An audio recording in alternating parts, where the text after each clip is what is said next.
Yo, what up, everybody? What's up, everybody? Hey, it's a good, beautiful day God has given us, man. And I'm just glad to be back here, to be right here with you guys. I hope everybody can hear me and can see me. Man, I'm really excited. I'm really excited for 2023. And it's just a privilege to be here, man, and to be with you guys watching out there. Man, we are coming back. We're coming back this new year. It has been great. It's been good since the end of last year and the beginning of this year. So we're just coming here, guys, to update you more about what is about to come and what we have for 2023. As you can see, smile on my face. This just shows how much grateful I am, first of all, to be 30, and second, to see 2023, and fourth, and third, to be here with you guys, and fourth, to be here with some of the guests that we'll have here today. It's a beautiful day, all right? And I love the change of the thumbnail. As you guys have seen this, One Africa podcast has been there for a long time. You guys can check it out on iTunes or Spotify podcast, or you can check on SoundCloud. You can check on AudioMac. We have One Africa podcast already. I was doing like 2 years ago, but now I'm going to bring it back through this YouTube channel here to do One Africa podcast, but also through other platforms that we do have. So welcome, everybody. Let me know in the comment section where you're joining me from. Let me know, man, how 2023 has been for you. All right. As you've seen the title, SNOA 2023. And this is because we're going to talk a little bit of how this 2023 is going to go. I'm not going to be here alone. I will be here with some of the directors. I call them directors. And to just discuss a little bit about what is going on. If you've been part of our WhatsApp group, I think you've seen the announcement I've put out there. And so I'm going to have the privilege to have some of the directors here today to talk to them and to discuss and to have this conversation about this year and about, basically to introduce them to you guys to get to know them as well. So if you're joining me right now live, I appreciate that. If you'll be watching this later, I appreciate that, because it has been a very long time for us doing live streams. So right now we're kind of like trying to come back, and it might take a while, but you guys, as long as you're there, we appreciate you. Because YouTube, it has this tendency. If you upload a lot of video, actually YouTube begins to recommend you. It doesn't matter if the viewers, but began to recommend you to some viewers. But if you don't do, actually, you can't even find. Sometimes you might type Swahili Nation and you're not finding our YouTube channel, because we've been quiet for a while. But we're here, and I already have guests here. I have two directors. I have one director from Ethiopia right here, and I have another director from Tanzania right here, coordinators. And I'm gonna bring them over very soon. But before that, I would like to raise a word of prayer and to begin a little bit.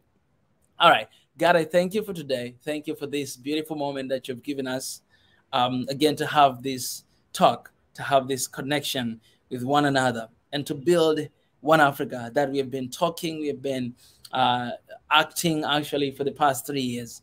And in this third year of Swahili Nation, we just pray that you give us your wisdom, vision, courage, strength to move forward, regardless of whatever that is going to stand along the way. So I praise you and I give you thanks. In Jesus' name I pray. Amen. So guys, if you're right here, I want to ask you one thing. Please copy this link and share with somebody. It's very important to have people coming here so that we may have this conversation running forward. All right, without wasting time, guys, 2023, we say it's the year of completeness. All right, the year of completeness, because we do believe that everything is going to be completed in this year, in 2023. Everything that we've started before, moving forward, will be completed today, this year, and as well the new plans that we have for this year. Last year, you guys, it was a year that we said a lot of time that it's been a year of action and year of us being brutally honest with one another. But those are the foundation of what we're doing. We know love, peace, and unity. All right. We know all these different foundations that we do have that we hold on to as we're moving forward. And this year in 2023, we are going to move forward with the actions. We're going to move forward with everything that we have been planning for so long. Last year in 2022, we had an amazing moment to actually do a lot. We did a lot of live streams. I think we did 1,000 and 1,000 of live streams just to connect with the world, to build a family out there. But this is what we're going to do this year. This year, we're going to build families. All right, we have been doing online, but this year we're going to build families. What am I saying? So, in order for us to continue to act, to be effective, to be active, to continue to do the work actually on the ground, not just online through YouTube or through TikTok, but to actually do our works on the ground. This year, officially, we're going to opening up, we're going to starting up the teams in different countries around the continent of Africa, even outside of Africa as well. We're going to create teams. So how does this look like? So I'm in Tanzania right now. That means here in Tanzania, we'll have SNOA-TZ team. If you're in Ethiopia, that means in Ethiopia, we'll have Ethiopia, SNOA Ethiopia team. If you're in Kenya, that means you'll have SNOA Kenya team. If you're in Uganda, if you're in Rwanda, if you're in any country across the continent of Africa, we will have that team. And so even today here, I had a moment to share on WhatsApp with everybody different coordinators that we have. We already have a coordinator here in Tanzania. We already have a coordinator in Kenya. We already have a coordinator in South Africa. And we already have a coordinator in Ethiopia as well. So more countries you will get to know as days goes on. You'll get to know that. So ladies and gentlemen, without wasting time, let me have this moment to welcome. First of all, I see here I already have two coordinators. I have Kilagazwe from Tanzania, and also I have Mwenda Tezi all the way from Kenya. Guys, it's good to see you. Welcome to the show.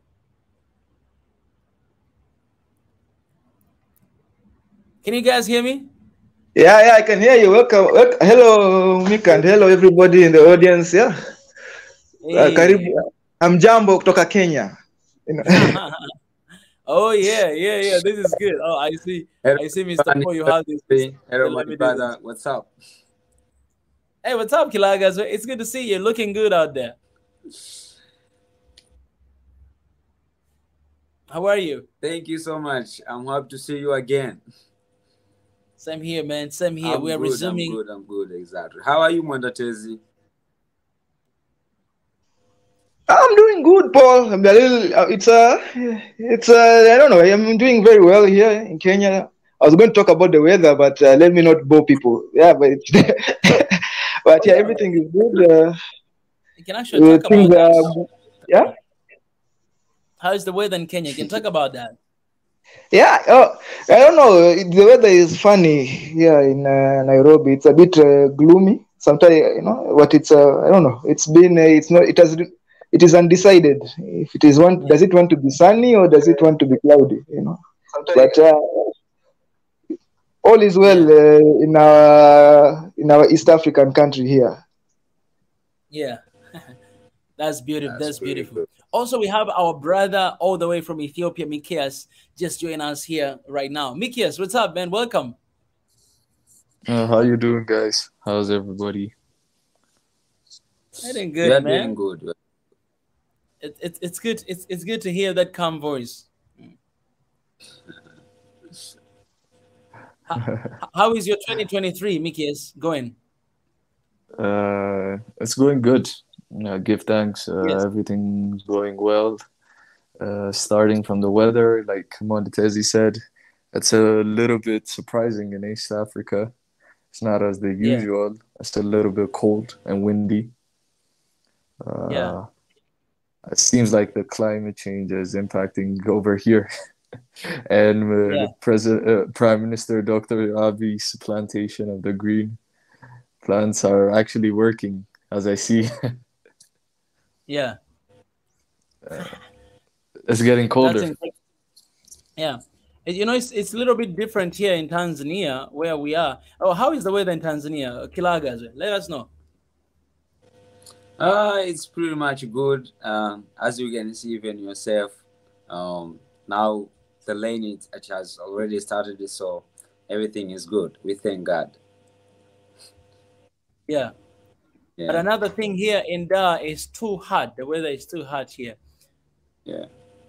It's just too much hotness here. But well, it's you know, it's all good that we are, we're talking about weather. Too much wind and too much rain here. Just the other day, it Yeah. rained really a lot here in Tanzania. It was incredible. Yeah, Yeah. but it's good. It's good to have Tanzania in the house. It's good to have Ethiopia in the house and Kenya in the house. Our brother from South Africa, he hasn't joined us yet. He might be going back from work because he's usually late, but hopefully he'll be able to join us later on. And people in the comment section, if you're joining us right now, let us know where you're joining from.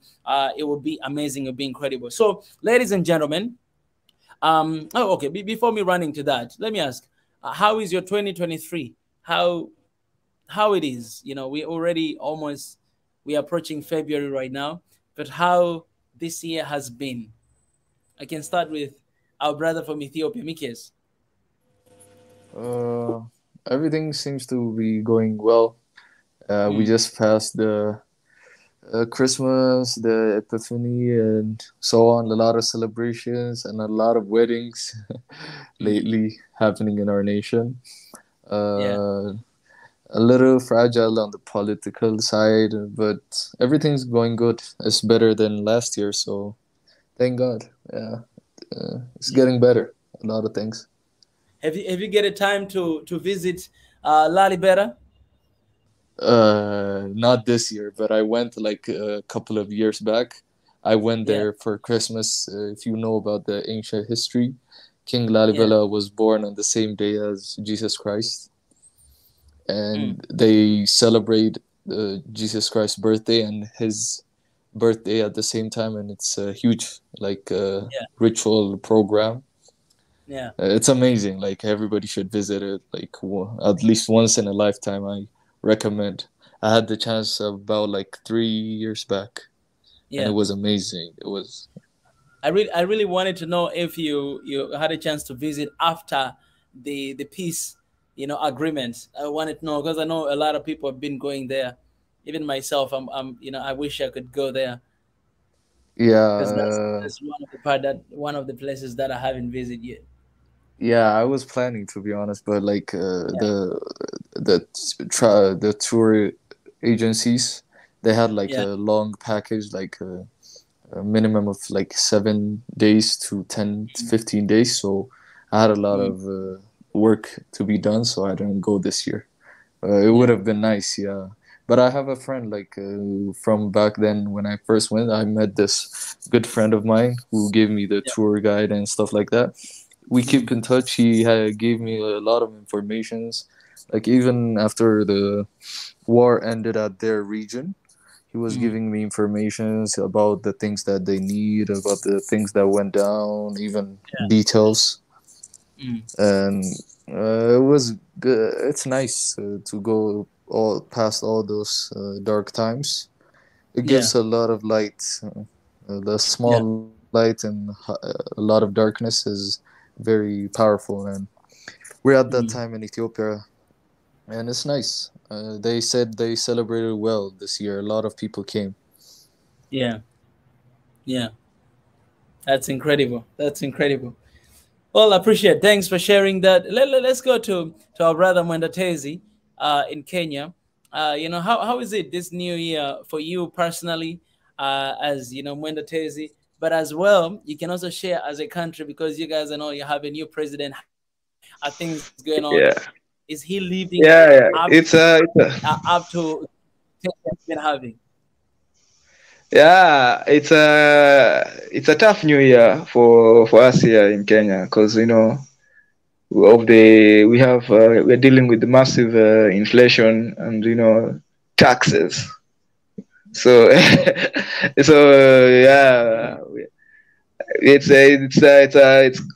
even the government has said it's going to be a rough year for us economically. So yeah, I think that's the current situation in most Kenyans' minds, including mine.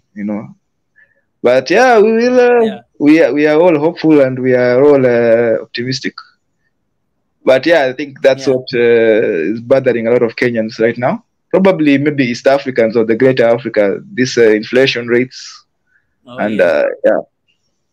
So yeah, that's one of the things that the highlights of the year. The way so, but otherwise, things are good. At least we know we have to thank God for life and the small things that we have. We have our results, our youth, our young high schoolers have gotten their results just a few days ago, and a lot of them passed to the point that people have become suspicious of what is happening with the exams. Are they too, are they too easy or what? But we are saying we are happy that people are passing, so that's a good rate. So yeah, so that's really what's happening in Kenya at the moment. Yeah. Well, we could share something with Tanzania as well. But I'll leave it to Kilagazo. Kilagazo, how is 2023 for you, and in general as well? How is it for your country? Because you also have a new president. It's been there for more than a year now. But how is 2023? Yeah, for me personally, this year it has started just well. I thank God, like everything is cool.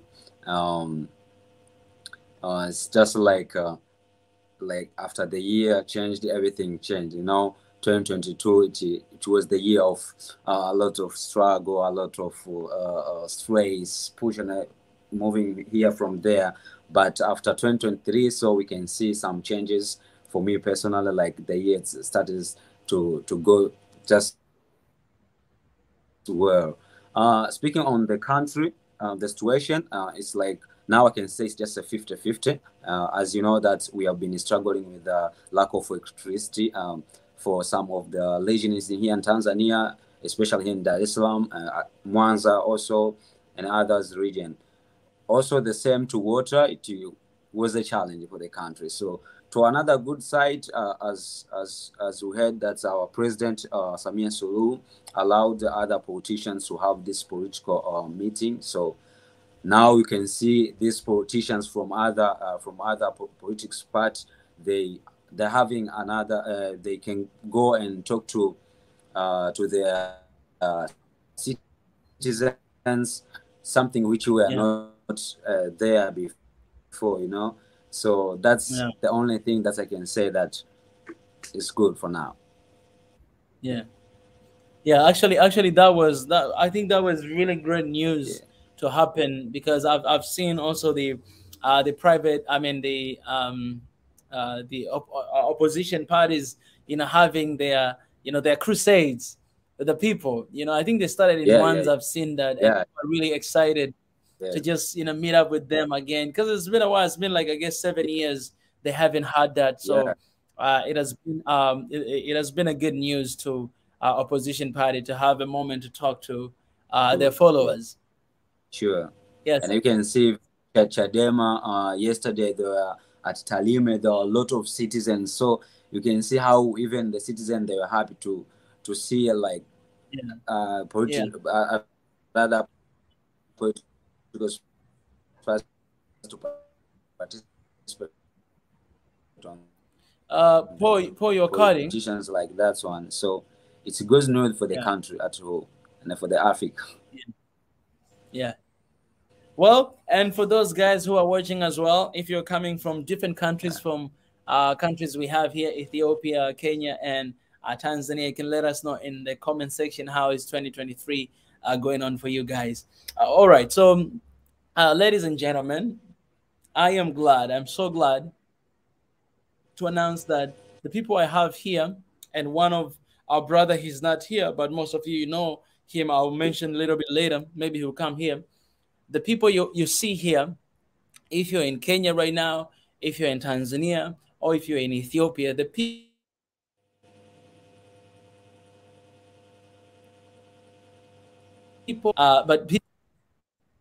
these are coordinators of SNOA in these countries. So we have a coordinator of SNOA from Tanzania, Mr. Paul Kilagazo right here. Maybe you could wave your hand for people to see.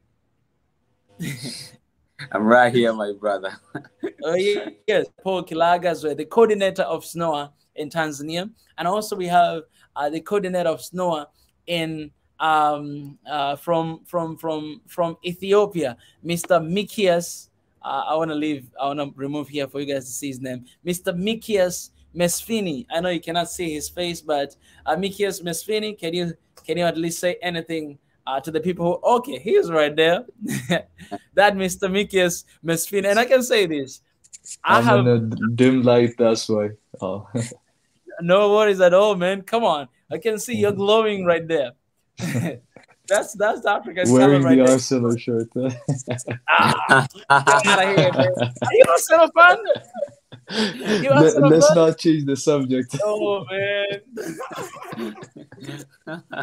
you beat us yesterday. All right, we'll talk about that a little bit later. We'll have a moment to talk about that. So my brother here is Mikias Mesfin from Ethiopia. Also, he's a coordinator of SNOA in Ethiopia. I've met Mikias a couple of times. First time when I went to Ethiopia to launch One Africa, Mikias, he was actually there. He came. He's one of the few people that came to the launch event.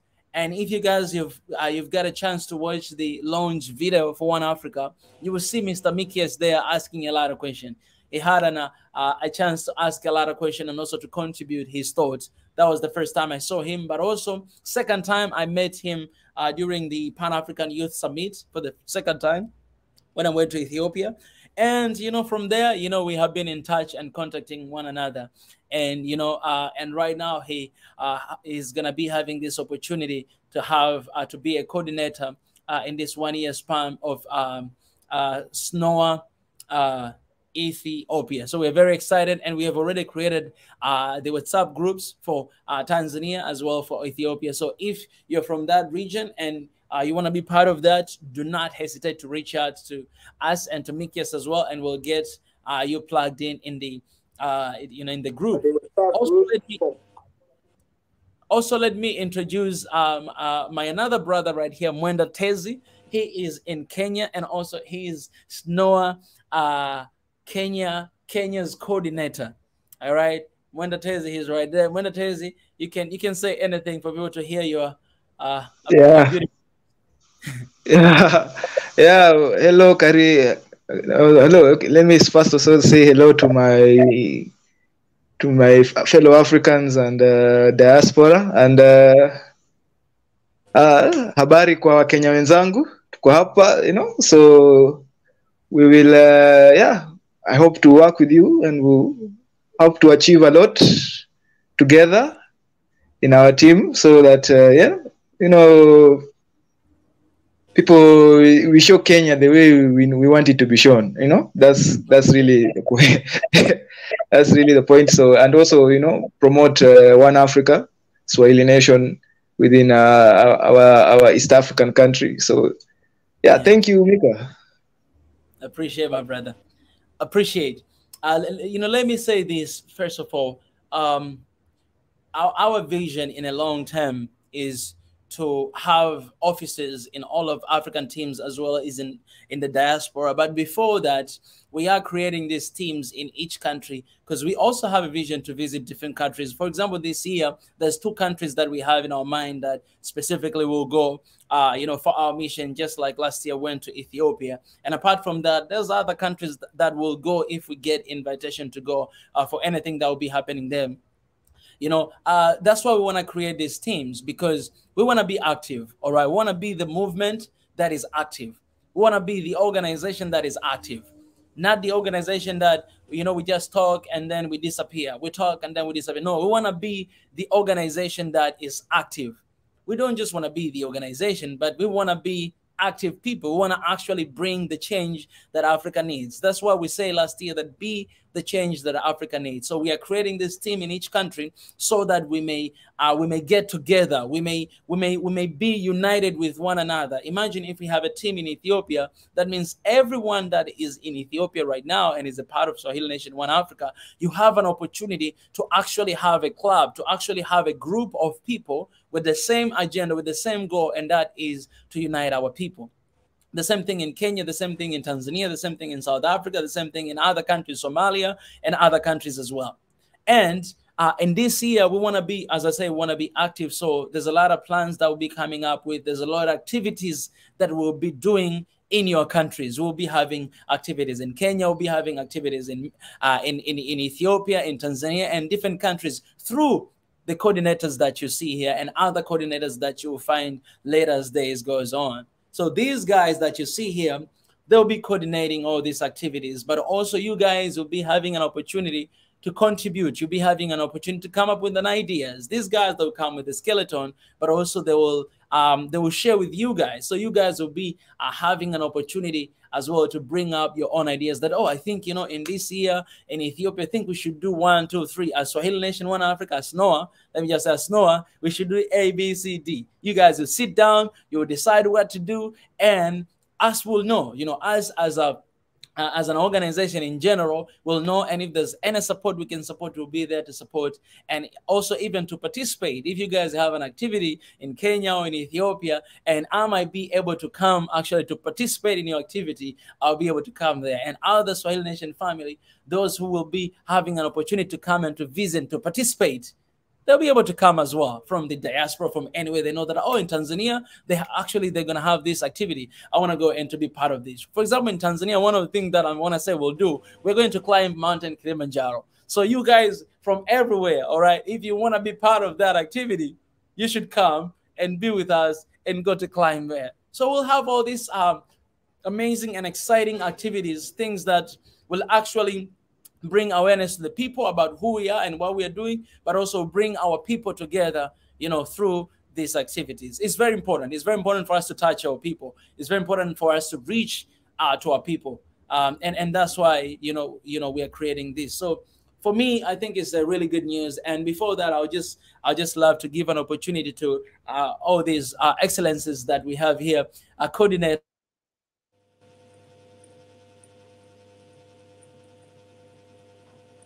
as well with our coordinator, Mr. Wenda. What do you think about this? What do you think we'll be able to bring on the table? And whatever that is in your mind, you know, for Kenya, for SNOA Kenya team, that you'd like to share with us, you can go ahead and share. Yeah. Oh, Mick, I think you were hanging in the. I did not catch you a few. That's the last 1 minute. I didn't. It was glitching. All right. Oh, I was saying that right now I'd love to give an opportunity to you coordinators to actually share your thoughts. Like, you know, how do you feel about these teams that we're going to create, and what do you think we're going to bring on the table actually for, you know, for these particular countries? And if you have any call to share with the people who are watching right now, maybe we have people from Kenya watching here, like whatever that you have in your heart to share, you know, you're welcome to share. Okay, yeah, okay. Let me talk. Okay, for the Kenyan team, we're also going to have a lot of fun. I think I've divided. We'll be having 4 types of activities. Humanitarian activities, that is maybe helping our fellow brothers and sisters here in Africa in any humanitarian cause. Then we will also be having environmental activities, that is, you know, preserving our being custodians of our own continent. We also need to preserve our land and our nature and our biosystem. So we'll be having also environmental activities. And yeah, we will also be having educational activities, because, you know, we have to teach people, or we have to push the message of One Africa. So we will also be having educational activities. And finally, this is the one I know guys will enjoy, but it's called team building activities. Okay. Those are the, you know, I know guys like, you know, climbing mountain. You know, Africa, we know we have to enjoy our country. Africa is diverse and we have beautiful landscapes and all that. We have to go and see these things and even show people the beauty of Africa, you know. Yeah, that's like a short estimate or short version of what we have planned here in the Kenyan team. Yeah, man, I love that. I love that so much. And I gotta tell you this, man, do not forget to have your camera, even if it's just your phone, to show us these places. All right, if you take videos and show us that, let's say if you guys are going to climb the mountain or you're going to do this, we want to see that in the footage. You can actually share, you can send to the SNOA headquarters through WeTransfer, and also we'll edit and share them with everybody. So you guys, when you're meeting, you guys, when you have an activities, you can film that, you can put that in the video, and we'll be able to share that with the entire family. And I think that will encourage other teams and other countries to come with something. I love those 4 different activities that you mentioned. I think it's really, I'm already excited, brother. I'm already excited. I want to move to Kenya when you guys have those activities. I want to be part of that.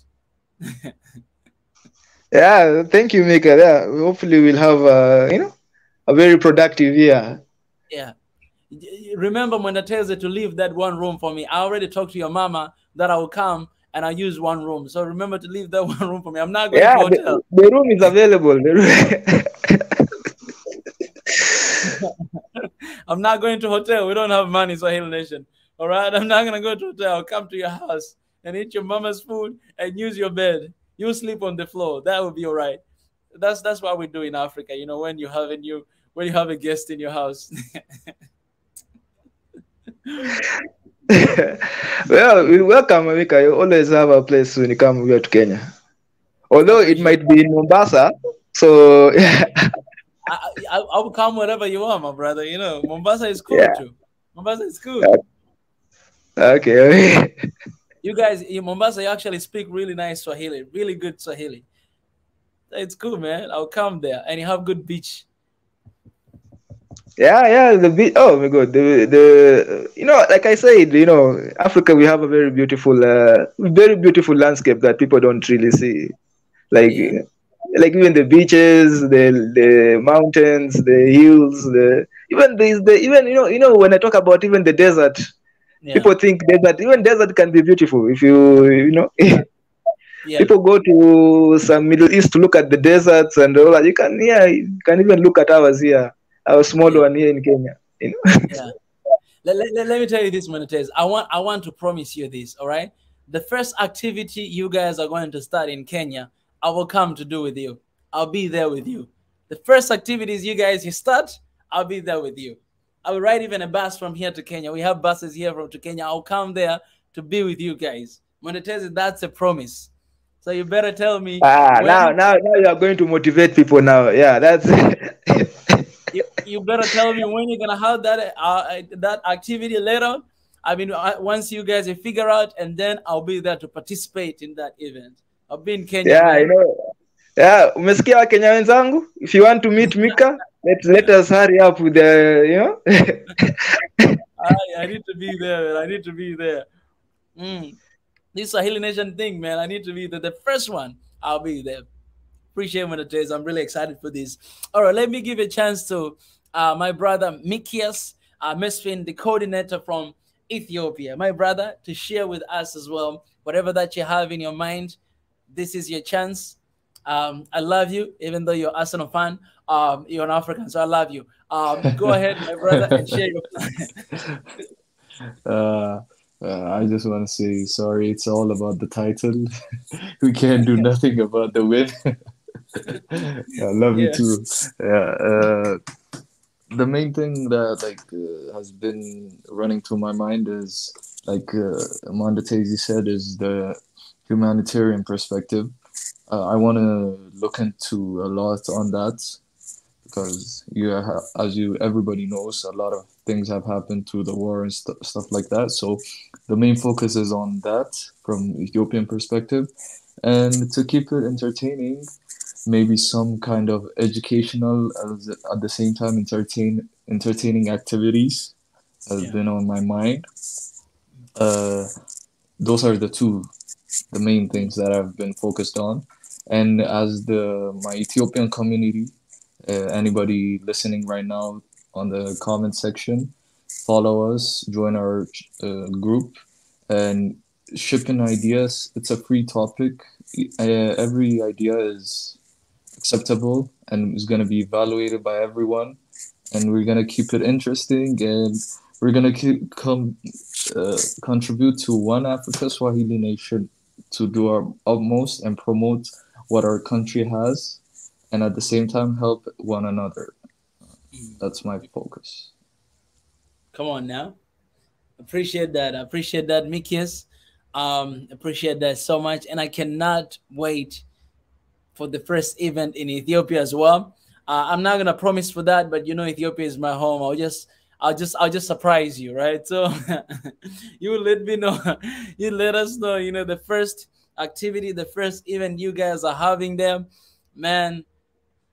It's gonna be exciting. It's gonna be exciting, and not only that, but we're gonna be called upon even our diasporas, because we have a lot of supporters everywhere in the diaspora. So let's say if you have an activity in Ethiopia or Kenya or Tanzania, we'll reach out to them. If we have, like, let's say we are going to do next month or 2 months later, we'll let people know prior to the time that, guys, if you're planning to come to visit Ethiopia or to visit Kenya, well, this will be the perfect time, because we'll be having these events and we love you guys to participate as well.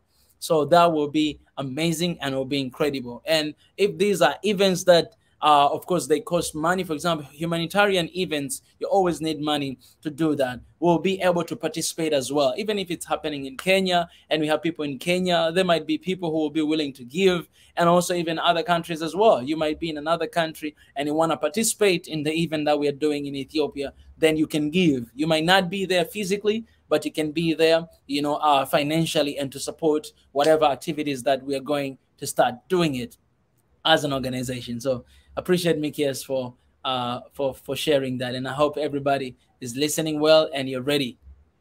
All right. Let me have my brother right here, Akila Hagazwe, the coordinator from Tanzania, SNOA Tanzania team. Mr. Akila Hagazwe, the room is yours. What are you planning for this year? And if there's anything that you want to share, you want to speak, well, this is your chance.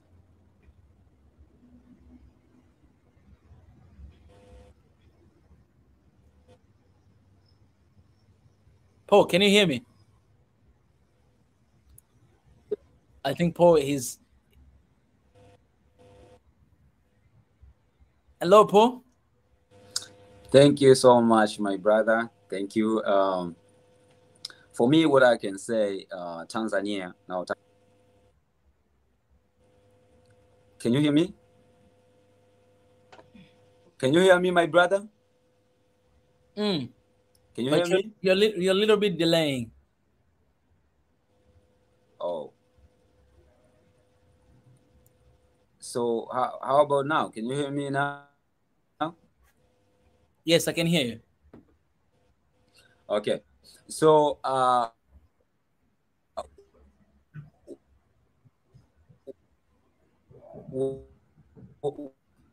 what I was trying to say is, like, in Tanzania, I know there'll be a lot of activities that will be given more priorities, but for this year of 2023, to select only few activities, and that will be our priority for this for the whole year. And one of those activities that will be given much priority, it will be the issue of technology exchange activities. What I'm trying to say there is, you know, there's a lot of technology on the street or in the street there, but a lot of people don't understand them. So Swahili Nation will be one of the channel. Our team will be one of the channel that will bring those technology to the world. We just take a moment to show or to give them the education, or so that we can film them and then broadcasting outside, so that people can know that we have our own technology. Because I know there's people, they have their own technology, but they don't know how they can show or marketing to the world, so people can understand that we have this and this and this. So another activity that we'll be conducting for this year, it will be tourism activities.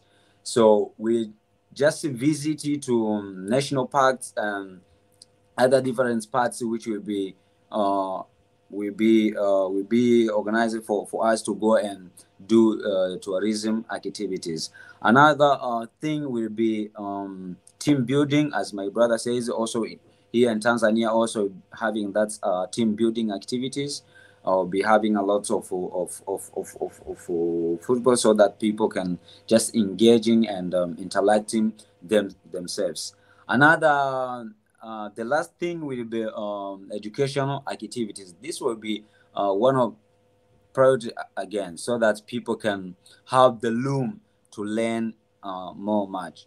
Yeah, that's the only thing that we'll be having in here in Tanzania.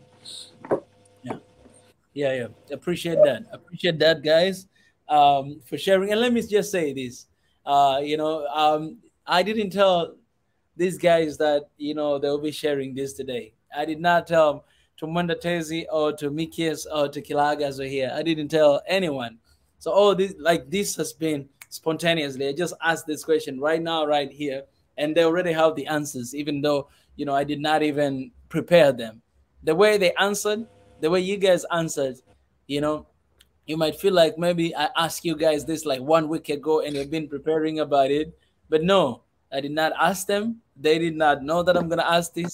They only knew that I'm going to come here and introduce them to you. So I appreciate you guys. This just shows that how right you guys are for the work that we are trying to do to bring our people together.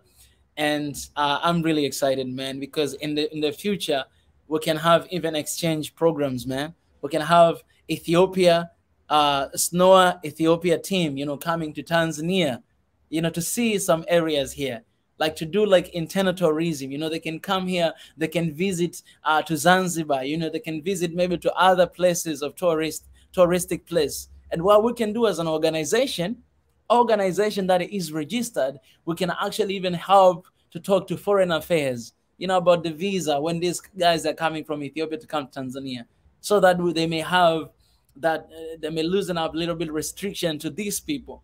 So you have to know this. If you're part of Swahili Nation, SNOA team in your country, then you'll be able to engage in the activities that we do. You have to be part of it. We will come up with a membership thing that you guys to become a member, to be part of it. That's what we want, because I wanna work professionally, and also to have a track of our people that we have in the organization. It's a time to know that who we have them in the team. So for me, I'm really excited for exchange programs, man. Imagine if we take students from, UDSM, we bring them to Addis Ababa University for exchange, to go there to teach some Swahili.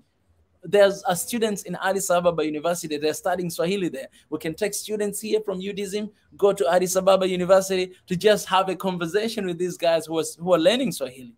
So we can take people, from Kenya, I don't know if there's Nairobi University, take them from there, bring them here to Tanzania for some, or bring them to Kenya and all those stuff. So we can have very exciting activities like this to connect our people. Ladies and gentlemen, well, here comes our another coordinator all the way from South Africa, His Excellency Ezra. My brother, welcome. Good evening, His Excellency. Good morning. Good evening to everyone. Morning to some people, and afternoon to some people who are in the US and other parts of the world. It's good to be here. I kind of lost track of the time. I confused my time. The Central Eastern African time, because I'm thinking 10 like. when you came here, His Excellency, for a second I thought you were a Russian spy. You came invited, uninvited. I didn't realize that you have an access. I was like, who is this? Who is this coming in here? Because I just saw somebody like appearing here. I was like, who is this? But it's you, His Excellency. Man, it's good to have you. Good to be here, His Excellency, and good to see everyone, Paul and the rest of the team, Mondatezi, and Mikias as well. Good to see everyone here. Oh, yeah. So, His Excellency, what we were doing, I actually had a chance to introduce everybody here that Mr. Kilahagazwe, right here, he's the coordinator of SNOA here in Tanzania, Mondatezi, coordinator of SNOA from Kenya, and Mikias Mesfin, the coordinator of SNOA in Ethiopia. And also now we have our brother Ezra here joining us, the coordinator of SNOA from South Africa. And also, I had a chance to ask them about the first question. The very first question, it was just, this year, how it's going on and how the situation in their countries as well. And also, second question that I asked is about these teams that we're creating in every countries. How excited it is, and what kind of activities or what kind of thoughts they have in their mind about introducing or doing in their countries. So I would love to give you that chance to you as well, to share whatever that you have in your mind. Of course, first of all, how you're doing for this 2023, and also your country, and also the second question as well. Oh, there's a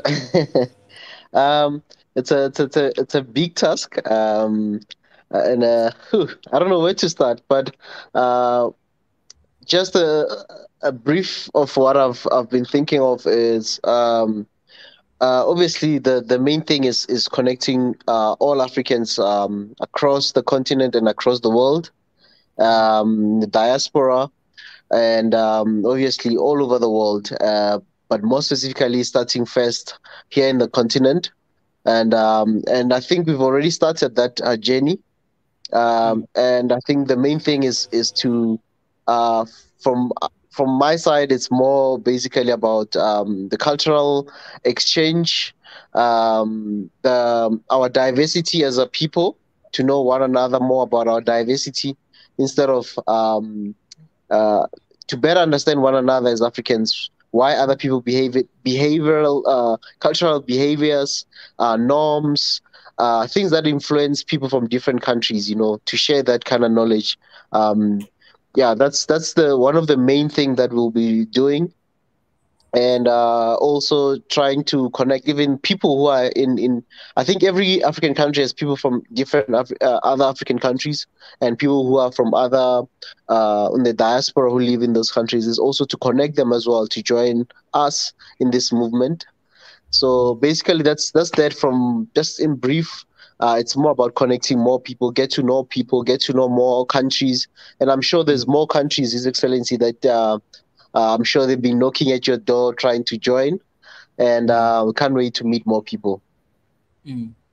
Absolutely. And again, I was telling my people here that I did not prepare you guys for this question before. Like, I did not tell you guys beforehand that, hey, you'll be coming to share ABCD. You guys had no idea. But the way that all of you guys responded is like, we talked about this like 1 month ago, and be like, hey, on this date, we're going to talk about this and this. Everything, guys, you see here, just happened today. Like today, I reached out to everybody. I say, hey, guys, I'll be having this live stream. Let's come and talk. And everybody's here. But how is 2023 for you, and for your country as well? How is the situation going on in your country? I see Malema continue to gain a lot of influence in the country. I'd love to know how is it.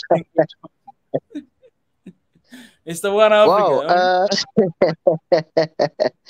Wow. There's a lot happening politically, but more on the a national thing. As a country, I mean, some people might know about it, but the biggest challenge in the country, the big talk of the country, it's been the electricity crisis in the country, where we've been going through like a lot of what we call load shedding. Some countries, I think they call it load balancing and all that. Basically, what's been happening, it's our electricity grid being strained in terms of supply and demand, meaning the demand from the country in terms of the consumption from the household, business, mining, whatever. It's more than what the power stations are supplying at the moment, because they've been going through a lot of maintenance, because as some people know, like South Africa is basically relying more on coal, because there's a lot of coal in South Africa as well. So we use a lot of coal power stations, which they're trying to move away from and use solar, because we've got a lot of sunlight. And it's also one of the countries that's been highlighted as in terms of the sunshine, or the sunlight, in terms of the hours of sunlight I think in our countries, even I think it's even way better than even the Sahara Desert, which is basically more open land. But in terms of the hours and even location-wise, we've got a lot of locations to do that. We've got a big our biggest province, which is more a dry area to a desert area, where most of there's more solar projects going on, and they're trying to move away from coal, but there's also resistance to move from coal because there's a big mining industry that's been exporting coal, and even for the power station, there's a lot of people who are working in those stations, and coal is still the most reliable than the solar and most of the other power sources, the renewables that they're talking about. But it's a debate for another day that we'll have. But yeah, mostly the biggest thing is the crisis now. It's been power because we've been having what we call load shedding, whereby basically they'll like you'll not have power for maybe 2 hours, and then after 2 hours the electricity will come back, and then after maybe another 6 hours there'll be a power cut for another 2 hours. So that's the big talk, the main topic as a country that everyone is talking about, because most of us are so used to having 24 hours electricity. Now having to not have that luxury anymore, like in the olden days, people are frustrated. It's very frustrating as a country, and everyone is talking about that and how we can, as a country, come back and have reliable power sources and get our power stations working properly and stuff. And then obviously another thing has been the people who finished their high school. They just got their results. They'll be going to universities starting in Feb, most of them. So it's been another talk where people are getting results. And yeah, I mean, the political talk, obviously, you will see the likes of Julius Malema having a say because they are sitting on their opposition benches. Obviously, they'll have a lot of say, and also proposing ways to solve some of the crises that has happened in the country, and also just highlighting some of the issues with the leadership that's lacking in the country. So there's a lot happening, you know. Yeah. But the big thing is electricity from us in SA. I'm gonna share something on that very soon. But before that, our two brothers, you know, they need to leave right now due to the different stuff that they have. I would love to give an opportunity to our coordinator from Ethiopia, Mr. Mikias Mesfin, to share his final regards before he leaves. Mesfin, Mikias. Okay.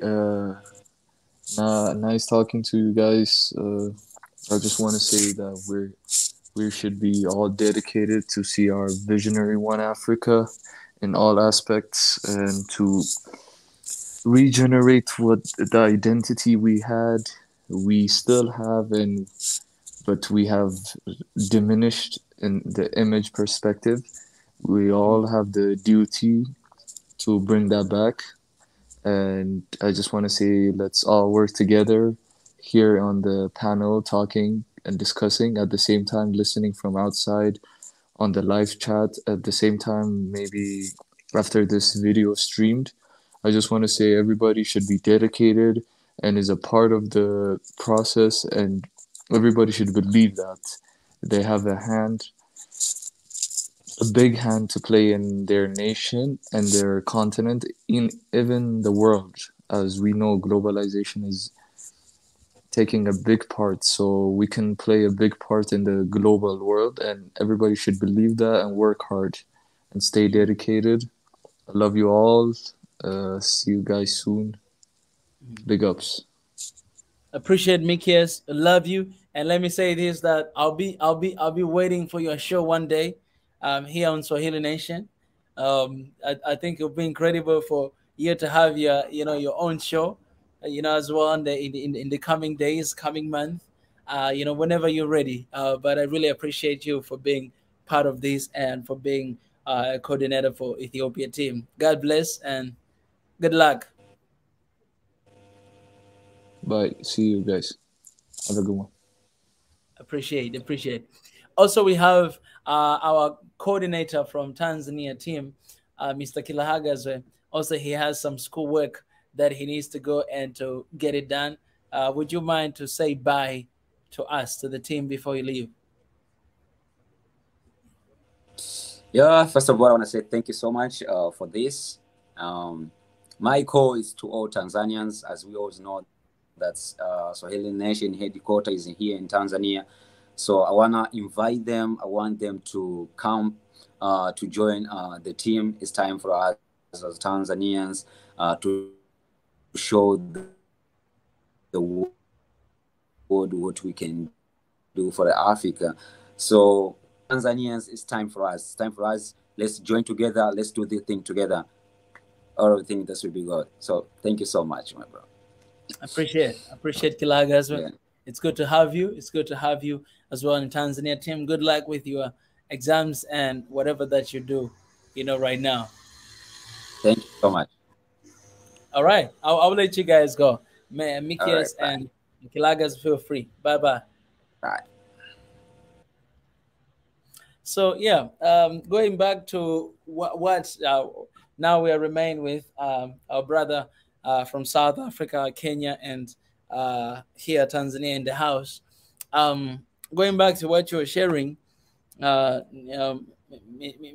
His Excellence, we're sharing here at the beginning that that's the same issue that happened here in Tanzania as well for the couple months. Right now, things are stable a little bit, but for the past month, it was really bad because electricity was just gone a lot of time.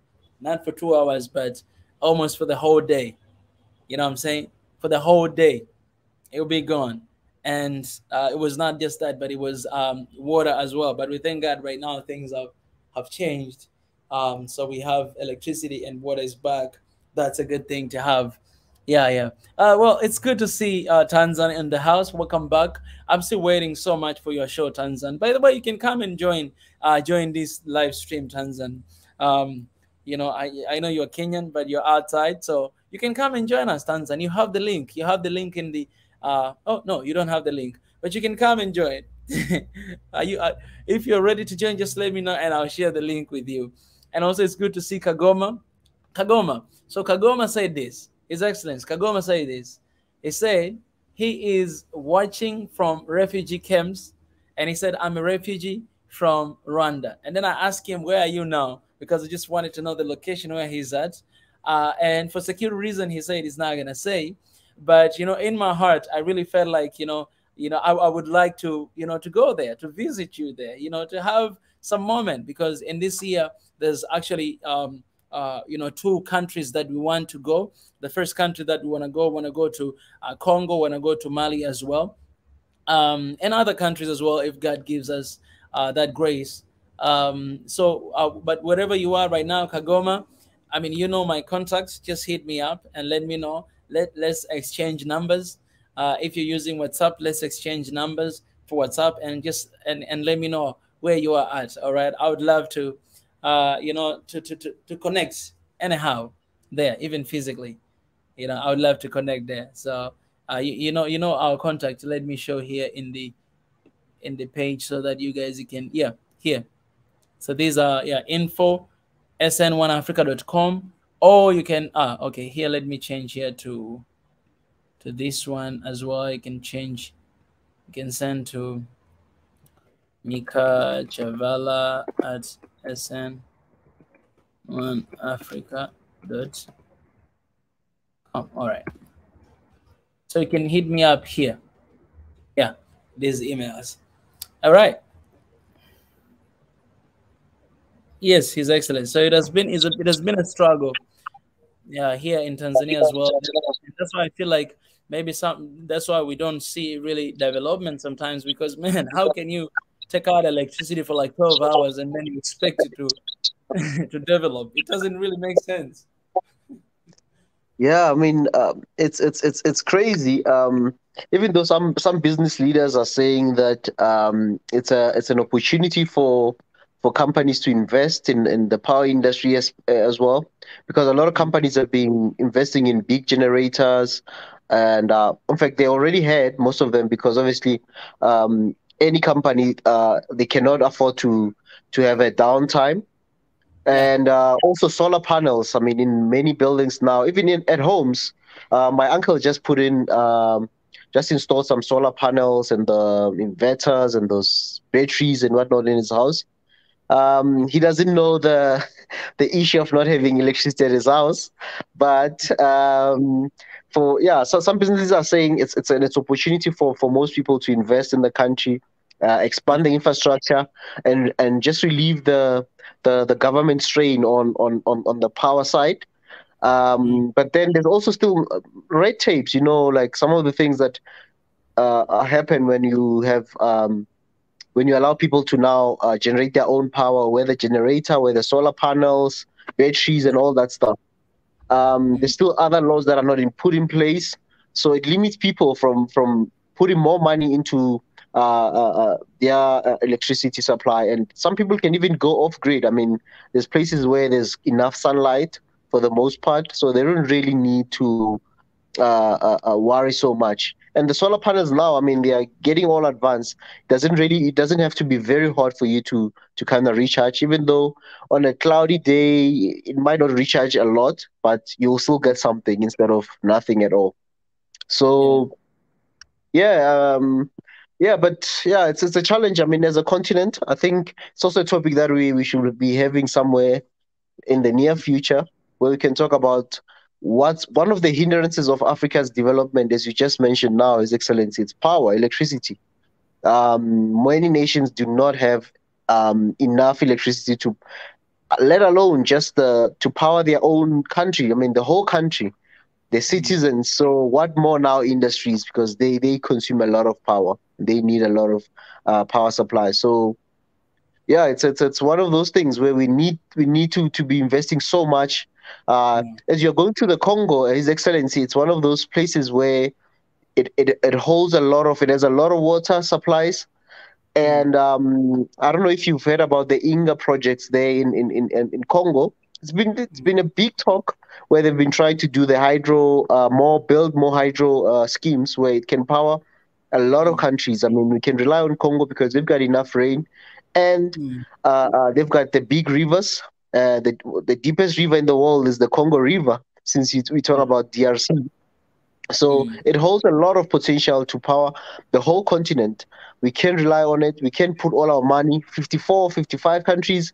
I mean, we can put our resources together and protect those places and make sure that we have electricity as a whole, as a country, as a continent, not as a country, as a continent.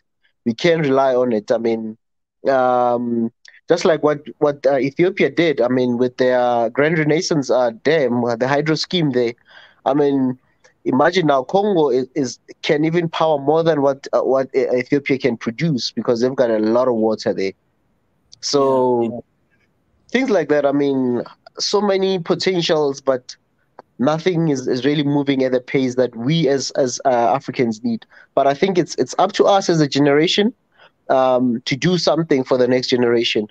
We cannot get stuck in entertainment, because most of us are active so much in entertainment stuff, more than the serious things that are going to affect our countries. Our countries are getting into debts, borrowing money that we are going to pay for in the coming 30 years, 40 years to come. And if we don't take steps to be in leadership positions in the decision-making structures, we're going to lose out a lot, because the moment when we get into power, we're going to find that we are so paralyzed because we have to pay debts that was taken by our forefathers or by our leaders, That's His Excellency. It's really, it's so true. I really hope, I mean, these issues, will come to an end, because even here in Tanzania, we started to fill the dam, the Nyerere Dam that we're building. And I'm really glad, because it was between Tanzania and Egypt. Egypt, the one who got the deal to build it. So that's really good. And you have Ethiopia, dam also running. All this will contribute to the electricity, to the country. So hopefully in the near future, we're not going to have that problem, in Africa. Because in the other countries, man, like in other countries, like where I'm from, if electricity is going out even for a single hour, or even just 30 minutes, Okay, not even 30 minutes, just 10 minutes. If the electricity goes off, man, you need to in Swahili say kujiuzuru. You need to retire, like you need to leave the job. You need to quit. If you are the minister of electricity in your country, then electricity goes off. Goes off just like that, you're going to quit, because within those 10 minutes, a lot of billions and billions of money has been lost. And you need to get out. Yeah, you need to get out, and you already destroyed thousands and thousands of businesses in that a short period of time, because everything they're using electricity, everything. So here it's very, here in Africa, it's very, people, they don't really take serious. Like electricity, it might be going for a whole week, and then somebody come just give a little, like, for instance, some of the reasons we received here in Tanzania. Somebody came and he said it's because of one of the river. You know, the water decreases a lot, so we lost electricity. Like, it'll give you a reason that you're like, oh, you guys, you don't know about that? You didn't know that this is something can happen? And he says because of climate change, something like that happened. I'm like, for real? Like, that's the reason they're giving us? What about now? Like, it doesn't make sense. They give you a reason that you ask yourself that, hey, man, they feel like all of us are coming from the bush. We've never been to school. We've never been outside. We don't know anything. And people, they keep bleeding. I think it's one of those things where some countries' accountability is very key to responsibility. If you're given a task, you are held so much responsible for that task, and if you don't deliver, you are out. And I think things like this, yes, we know that there's climate change, there's different rains, the rain patterns have changed so much in the world, but when you build such a big project, those are the things that you need to be planning for. You need to know that should we have drought, should we not have water or enough rains for 3 years, what are we going to do? How do we save water? How do we make sure that our hydro dams are always filled with water, and things like that? I mean, those are the things that you should have really planned for. That's why so much money and so much risk was taken in building the various infrastructure that now we say, the water is not enough because there's climate change, we didn't have enough rain like the norm. So those things, you should plan for those things, because you've got a big infrastructure. You've spent billions of people's taxpayers' money. You've taken maybe even debt that the nation is paying for. You should plan for such things. And I think for so long we love our leaders, but somehow we've given them so much leeway to excuse themselves from taking responsibility. Why are they failing in certain things? And not that we're bashing our leaders or bashing our people, but at the same time, we need to face reality and try to face them and talk about these issues openly without having to fear that, I'm stepping on the Minister of Energy's legs now. I might not be in favor. I might not get a sponsor. We don't need sponsors from our leaders. We need our leaders that can deliver for everyone. And we do not have to be friends. And even if we're friends, we need to correct one another. And even if the ministers need to know that as countries, we do need stable electricity. We do need reliable power sources in a country. We do want development in our countries. It's not that we are not interested or we don't take those things serious. We do take those things serious, and it's some of the things that forces people to leave countries, and they'll complain that all the youth wants to go to all these big countries. They are leaving. But it's because of such things, because the conditions, the environment is not really encouraging for the youth to stay. You know what you're saying, His Excellency, it's so true. I think one of the things that it cost us a lot, we don't have long-term vision. The issues that we're struggling with today, it's because of like in the past, like in 10 years or 15 years ago, our leaders didn't really have the country's vision. I mean, like a vision of 50 or 100 years later. If you don't have that, let's say you are a leader leading in your term, like 5 years, one term. If it's 2 terms, it's 10 years. You only plan for 5 years and 10 years. You only plan for 5 years so that you may be elected for the next 5 years. But you don't plan for 20 years later. You don't plan for 50 years later because you're not going to be there and you don't care what is happening. So we have leaders who they only care about their term.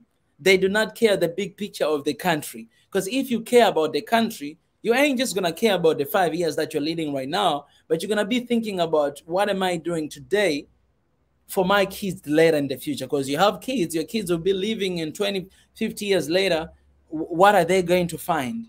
So that's why you find a lot of infrastructure in Africa that has been built for 10 years ago. Today, we need to rebuild again. If it's a road, in the span of just 10 years, they're already like destroyed. We need to build them again. We're still spending the same money to the same things over and over and over again. When you look at the cities, most of cities in Africa, the way they built, they didn't even plan. I'm looking at my city here.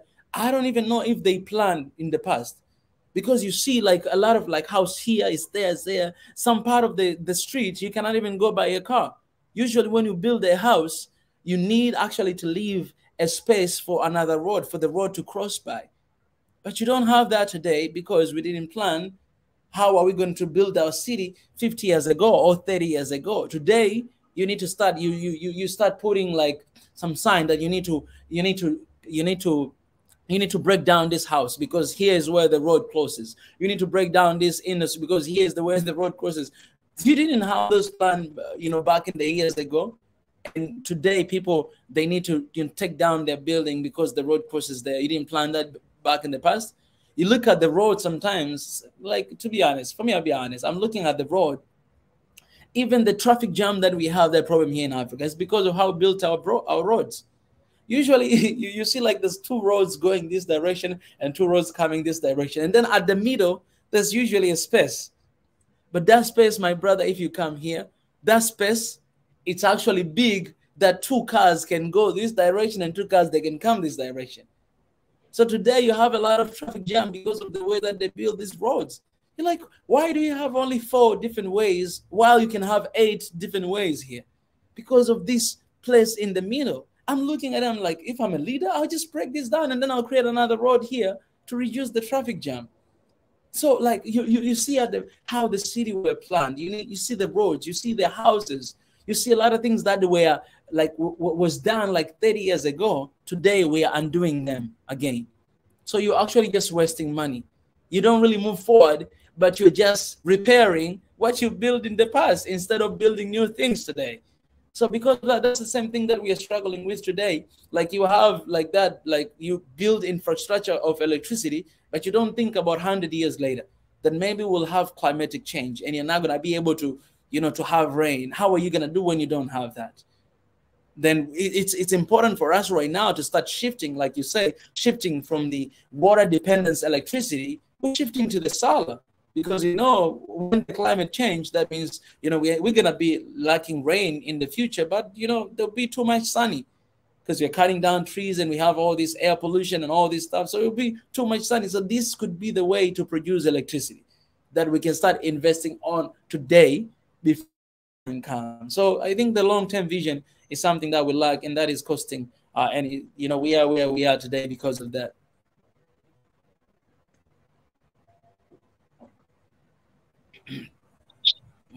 Definitely, His Excellency. You said a mouthful there. Mwendatsele has been quiet on us. He can maybe tell us more about what's happening in Kenya. He's in the capital, by the way, in Nairobi. He's in Mombasa. Hey. Mombasa now. Okay, right now I'm in Nairobi, Mika. Oh, you're in Nairobi? Yeah. But, city boy now.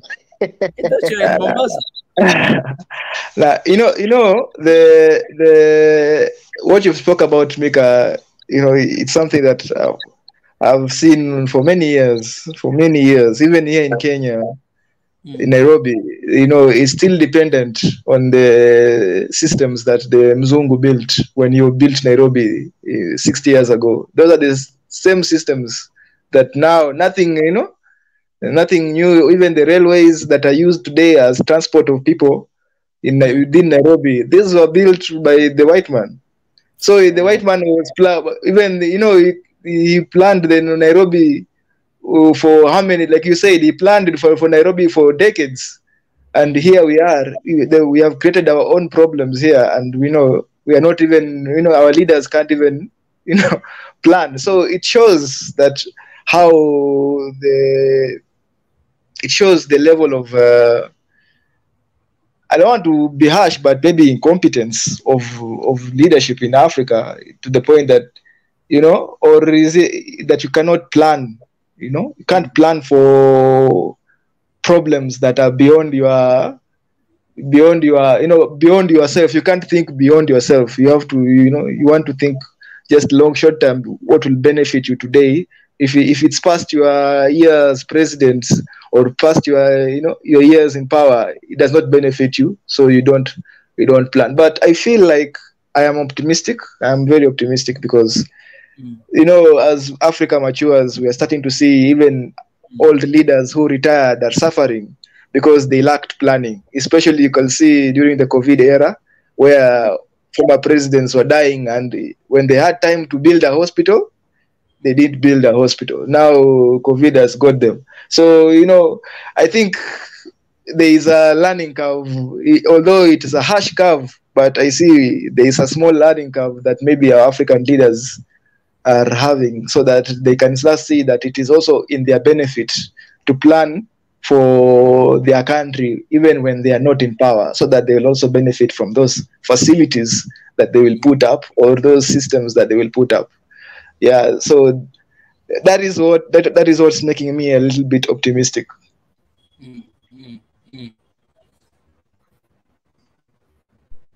Well, that's the voice from Kenya.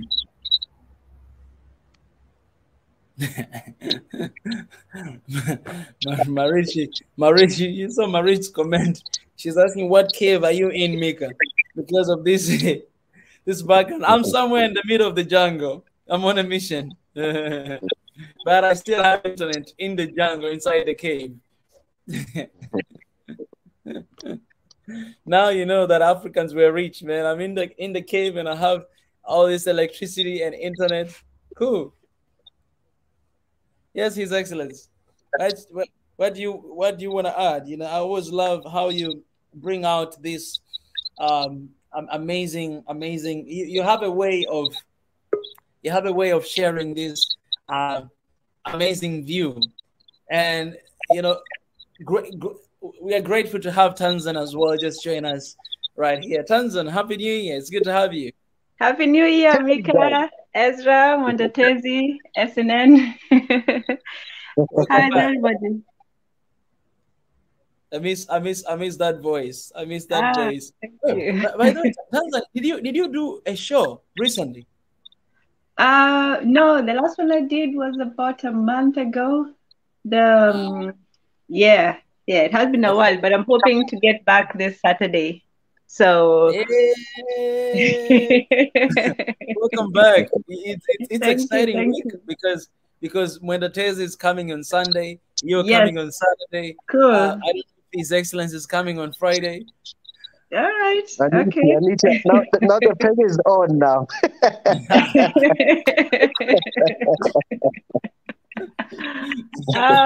That is so good. So this is the week. This is the week. Finally, okay. This is the week. Yes. I missed our old, hanging out sessions, and especially Pastor Ezra. He would be the chief. Who is it? The chief MC. He just stays in his corner, and we just hang out. So yeah, I'm so happy to hear all of you. that corner with a lot of books in the background. Yeah. Where's the bookshelf? Where's the African bookshelf of Africa? Africa's bookshelf. Behind us, Africa's bookshelf. Africa's bookshelf. Hey guys, I'm not there. I'm not at the library anymore. African Library Museum. Yo, Sherish is helping us out. She says we just needed a little break for a while, and I think it was needed. The vacation, because it was a time that when we came, We share this a lot of time. When we came, we're basically at the first, we're basically the only channel that come and talk about, you know, this topic that we're talking about. But after a while, a lot of channels actually started to talk about these things that we're talking. And then eventually, you know, we stopped. Just took a little, you know, little break somewhere. So I know that there's a need of us to come back as well. I know everybody who is coming back here for the first time is like, oh, I miss these guys. I miss seeing, you know, Pastor Ezra's head, you know, and I miss seeing you guys. I miss the shelf, man. Like I remember that African shelf. You know? I miss that. So it's good to be back, man. It's good to be back. Yes, indeed. Yes, indeed. Yeah. Tanzania, you know, have SNOA Kenya team. Yes, now we are 2 Kenyans, 1 Tanzanian, and 1 South African. But you also had. Yes. No, I was saying you also had another Tanzanian, Paul, but he just left. So we have we had 2 Tanzanians. Mikias, I think, is from Ethiopia. And yeah, so two Kenyans, 2 Tanzanians, SA, and Ethiopia. So yeah, well represented. now we need His Excellence as well to bear fruit. His Excellence, yes. Where's your fruit, man? You've been alone for a long time. I need to get another one, you know.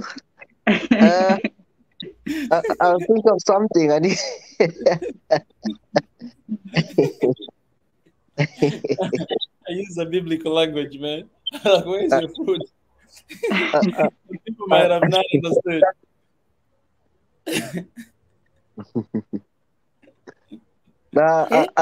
I'll bear one. I'll try to get another one. Yeah, I'll get another person, you know. Oh yeah. This year we need to have this goal that, you know, if we had 1 Mwendatezi, we need to have 2 Mwendatezi this year. You know, if we had 1 His Excellency Ezra, we need to have 2 Ezras here. If we had 1 Tanzan, we need to have 2. We need to bear fruit, man, this year. We need to bear fruit. And in Tanzania, I was just saying that we just this year officially we're starting teams. So we have like SNOA Kenya team, we have SNOA SA team, we have SNOA Ethiopia team, we have also Tanzania, and we have coordinators. So you see Mikias is the coordinator from Ethiopia, you see Mwendatezi, coordinator from Kenya, Ezra from South Africa, Paul Kilaga is the coordinator from Tanzania. So these guys, we are going to create teams in these countries, and we'll have all these different, for example, we already have like SNOA Kenya WhatsApp group, Ethiopia, Tanzania, SA. So we are inviting everybody who is part of this Swahili Nation in those particular countries, and we're going to be keeping touch, and also we'll be having activities in those countries. So for example, Mr. Mwendatezi here shared with us before, you know, when I just invited here, everybody shared what kind of activities and what kind of thoughts they're thinking to do in this year 2023. And I promised him that in the first activity in Kenya, I'll be there. I'll go to participate as well. So yeah, we are taking power from the headquarters, and we're giving it to all these different countries even before we register and open offices in different countries. And we want to start operating you know, with our organization, with these groups in each country, you know. Yeah, so that's what we are doing this year. That's awesome, you know.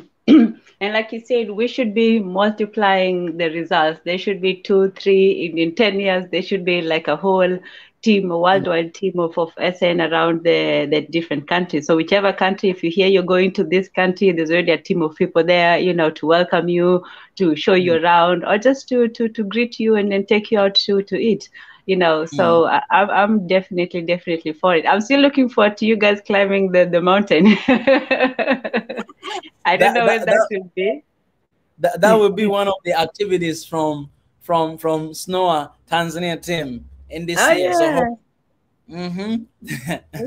okay. Yeah, join us as well. Yes. So the next time I'm back there, you know, we'll meet up. I wouldn't even call Tezzy on that one because, you know, whatever. But next time we'll be there, you know, there'll definitely be something to do, something somewhere to get together, and yeah. And when we have the new office, you know, oh man, I'm looking forward to the new year. I think we're going to have big things happen, and especially with the connections. You know, like you said, Swahili Nation, this is where the conversations, you know, we started having them. We started meeting different people. We talked about all the different areas and just sharing. I remember that one time where we had conversations just about food, and SA still doesn't have a, you know, a good menu, but we'll get to that. But you know, it's just good to connect with Africans, to talk about you know, what's happening in different places, and to have these conversations and connections. So I look forward to that for the new year. And, you know, making those connections, making those relations, and traveling. You know, don't be afraid to travel, especially somebody, you, Maker, would tell us more about that, because you've been more places than any African I know.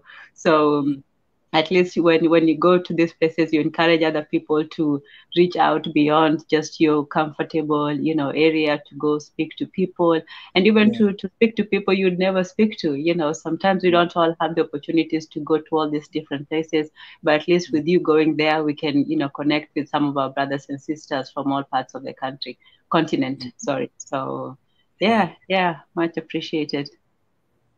That's incredible. That's incredible, because you say that because you know, this year there's two main countries and other countries that as well we might be visiting. But the first country that we might be going very soon, it could be this February, it could be tomorrow. You know, it's you know, it's Congo. It's, you know, right there in the Central Africa. You know, we'll be going there very soon. So I'm really excited for that. You know, as well, to just connect, because there's a lot of events happening there, and you know, there's a need for us to go there to connect with our people, and you know, for the Swahili Nation International to see as well what is happening right there. So I'm really excited for that. I'm really excited. Tanzan, how is your new year though? Oh, it's good. It's good. The year came in, we started with the rain. It was raining hard here in California. So, you know, the weather has been chilly for a bit, but this week it brightened up quite a bit. The sun is coming out. It's still very windy, but at least the rain has slowed down a little bit. You know, firstly, people shouldn't complain. I shouldn't complain about rain, because, you know, rain brings blessings, but unfortunately, it also brings about inconveniences. So it's been good in a way, and, you know, chilly in a different way. But no, it's a good start to the year. There's the rain, and then the sun finally came. So yeah. Yeah. Appreciate that.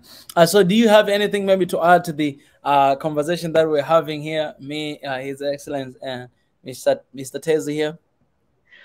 No, I was just listening to Pastor Ezra talk about the unreliable electric grid in SA, and I didn't know that South Africa has similar problems to Nigeria. I thought that was mostly happening in Nigeria, but it's sort of disheartening to hear that South Africa is also having this problem, because, you know, when you want to move forward economically, and then you have these things that are out of your control, really, you know, as an obstacle to doing business. And I think that's pretty, you know, that's pretty sad. And it's not one of those things that somebody can solve on their own. You know, the electrical grid is a national problem, not an individual one. So I just hope that, you know, South Africa can get better about it, and that, you know, it can boost the economy. And on other factors, they're doing quite well. They're very developed, you know, they have great universities and so on. So I hope this is just, you know, a minor glitch, and that SA can move forward. And the same thing with Nigeria. Kenya, I know we do have problems from time to time, but not as much as I hear from Nigeria and other countries. So this is a problem. One thing I would say about Kenya with the infrastructure, I think there's been lots of development. I know Tezi was saying that most of them were built a long time ago. It's true. You know, some of those roads were in a great state of disrepair for some time. But I think in the last maybe 10, 20 years, there's been a great deal of development. And yeah, you know, I wish South Africa the best.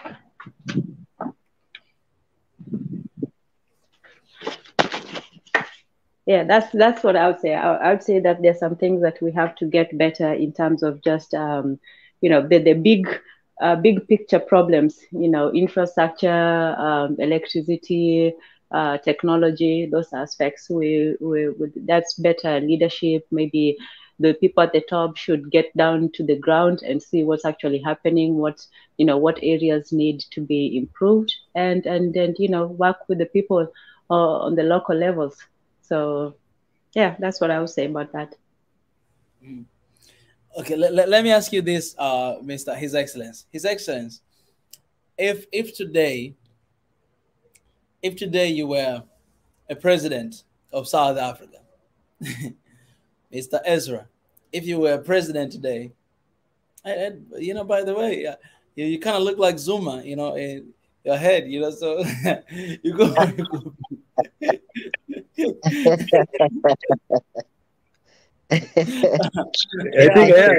it's the hairstyle. I think. Yeah, I mean, this hairstyle, it's mostly people who cut their head bald in my country. It's mostly as the more you grow, the older you become, you hardly find like guys leaving their hair so much. If they have their hair, probably they'll keep it short and well trimmed and stuff. But it's part of growing up, man. It's that, most people go for this look. Most of the old people in my country, that's what they do. Yeah. You don't want patches of hair everywhere. So you're telling us that you're old, right? No, not really old, but I'm in a good age. I'm in a good. I think I'm in the best place in terms of age, in terms of innovation. I'm part of the generation that really has invented a lot in that we are enjoying today. Whether it's the apps, I still work with people that are doing those things every day. So we are in the best generation that we can think of, guys. I mean, we should not ever underestimate ourselves and always think, the generation of today is so weak, it's so whatever. We've done so much, so many great things, so many great innovations that people enjoying in the world. It's done by our generation. It's not done by 60-year-olds and 70-year-olds. Yeah, there might be the funders, some of them, but it's us, man. Indeed. By the time to be alive, Actually, I love that because you're showing us another perspective of just take a break and celebrate what we have accomplished. You know what I'm saying? Yes, there's a lot of problems, but also we have accomplished a lot. It's kind of like, it's similar. Like the accomplishment, it goes hand to hand with, the effects that are happening.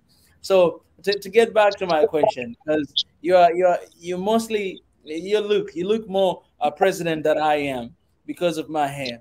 So let me ask this. So if you're a president today, of SA, tell me one thing that you will do it different. One thing, just one thing that you will do it different. I'll go to Wenda Tezi. I'll go to Tanzania as well. If you had a chance today, like, one thing that you do different, what will be and why? Phew. One thing. That's a deep one. That's a really a question I never thought of. One thing, because there's a lot that I think needs to be done. Even things that we're doing good at. I mean, there's a lot that we can get value out of. But one thing. I think education. I think education is key to everything. And sometimes people think when we talk about education, we talk about the formal education from your first grade at school till you finish your high school. You need to go to university. I'm not just talking about that, but education is everything we're doing today. Even people that say, "Man, I didn't finish school, but I'm a millionaire today." But education gave you something. It taught you how to count. Do you know how to write today? Even if you didn't finish the formal so-called system of school. But education, there was something that you got from even a school that maybe some people tend to say the school, it won't help you. You'll finish your university and still look for a job or stay at home. there's something that you can gain out of education. And education is not just about the formal system of the structure of education. There's that structure, which is very important. And also like knowledge sharing is one of the things that can empower us mentally as a people in the continent to know one another, to change how we do things. One of the things is accountability. Is something that we need to enlighten our people more. As you said, like in South Korea, 10 minutes would be enough for a minister to step down, because they hold accountability so much high. They know what's the value of accountability and how much it costs for the nation not to have electricity for that 10 minutes only, and yeah, I think education, and not just the formal structure of education, but the mental awareness, the mental empowerment of people to know how things work, just general things. People need to know, like how internet works, like things like that. Like there's the knowledge that is out there so much that people need to know on a day-to-day. Why do we need to keep our streets clean? Why do we need to have roads? Those are like everything. All those things are engraved in education. Even a road, there's knowledge that's somewhere captured in terms of why do we need a road, why it was built, what materials do we need to use for such a road. There's all that. It's all based in education. So for me, it won't just be the formal structure, but everything that can empower people to know everything about the world, where we are as a society, where we need to go, enlighten people to that extent. Then we'll have a society that can really hold us accountable as leaders and help our people to also. Some of the things is people do not have the information, hence they cannot even move forward in terms of building their own things for themselves. So that's where I'll start. I think that's, if you say one thing. Yeah. I appreciate that. And you have my vote, His Excellence. Let's hear from Mr. Mwenda. One thing that you would do it different, what would be? I think I'll just empower institutions. And just empower institutions that, just like what Pastor is at that, promote accountability. If it's the police, the judiciary, I'll make sure that by the time I leave, the presidency will not be attractive, because it will not be powerful to anybody. Nobody wants to become a president. Yeah. Yeah, I like that. Yeah, I think in Africa, a lot of people, they want to be presidents, not really because of the work that responsibility that they have, but because of the power that they have. Because that when I become a president, I become a president. You know what I'm saying? Like everybody is down there and I am there. With my core, I can make anything. With my core, I can destroy anything. So that power is, it's contagious and it's really dangerous. And I'm afraid that sometimes we have leaders who they just, want that power. Because you can see that when they become leaders, you can see that, oh, all right, everything is about this. I think that will be really cool. The day that will happen in Africa, it will be really cool to change the dynamics of our politics and our leaderships. What about you, Madam President? Me, I agree with everything everybody has said. I would only add one thing. I would make the borders, remove so many of the obstacles, in terms of borders, those things that are keeping people in one place and, away from the other. I think that I would start a cultural exchange program within African countries. If like we know, SA has good universities, we could take some of those graduates and or teachers and take them to another place where maybe they lack teachers. If we have Nigerian doctors, so they don't have to go to other countries, we can take them all across the world so that they, all across Africa, so they teach their skills, they share the information, and the countries also benefit. I don't think we need to import, doctors from outside the continent when we have, very capable ones in our countries.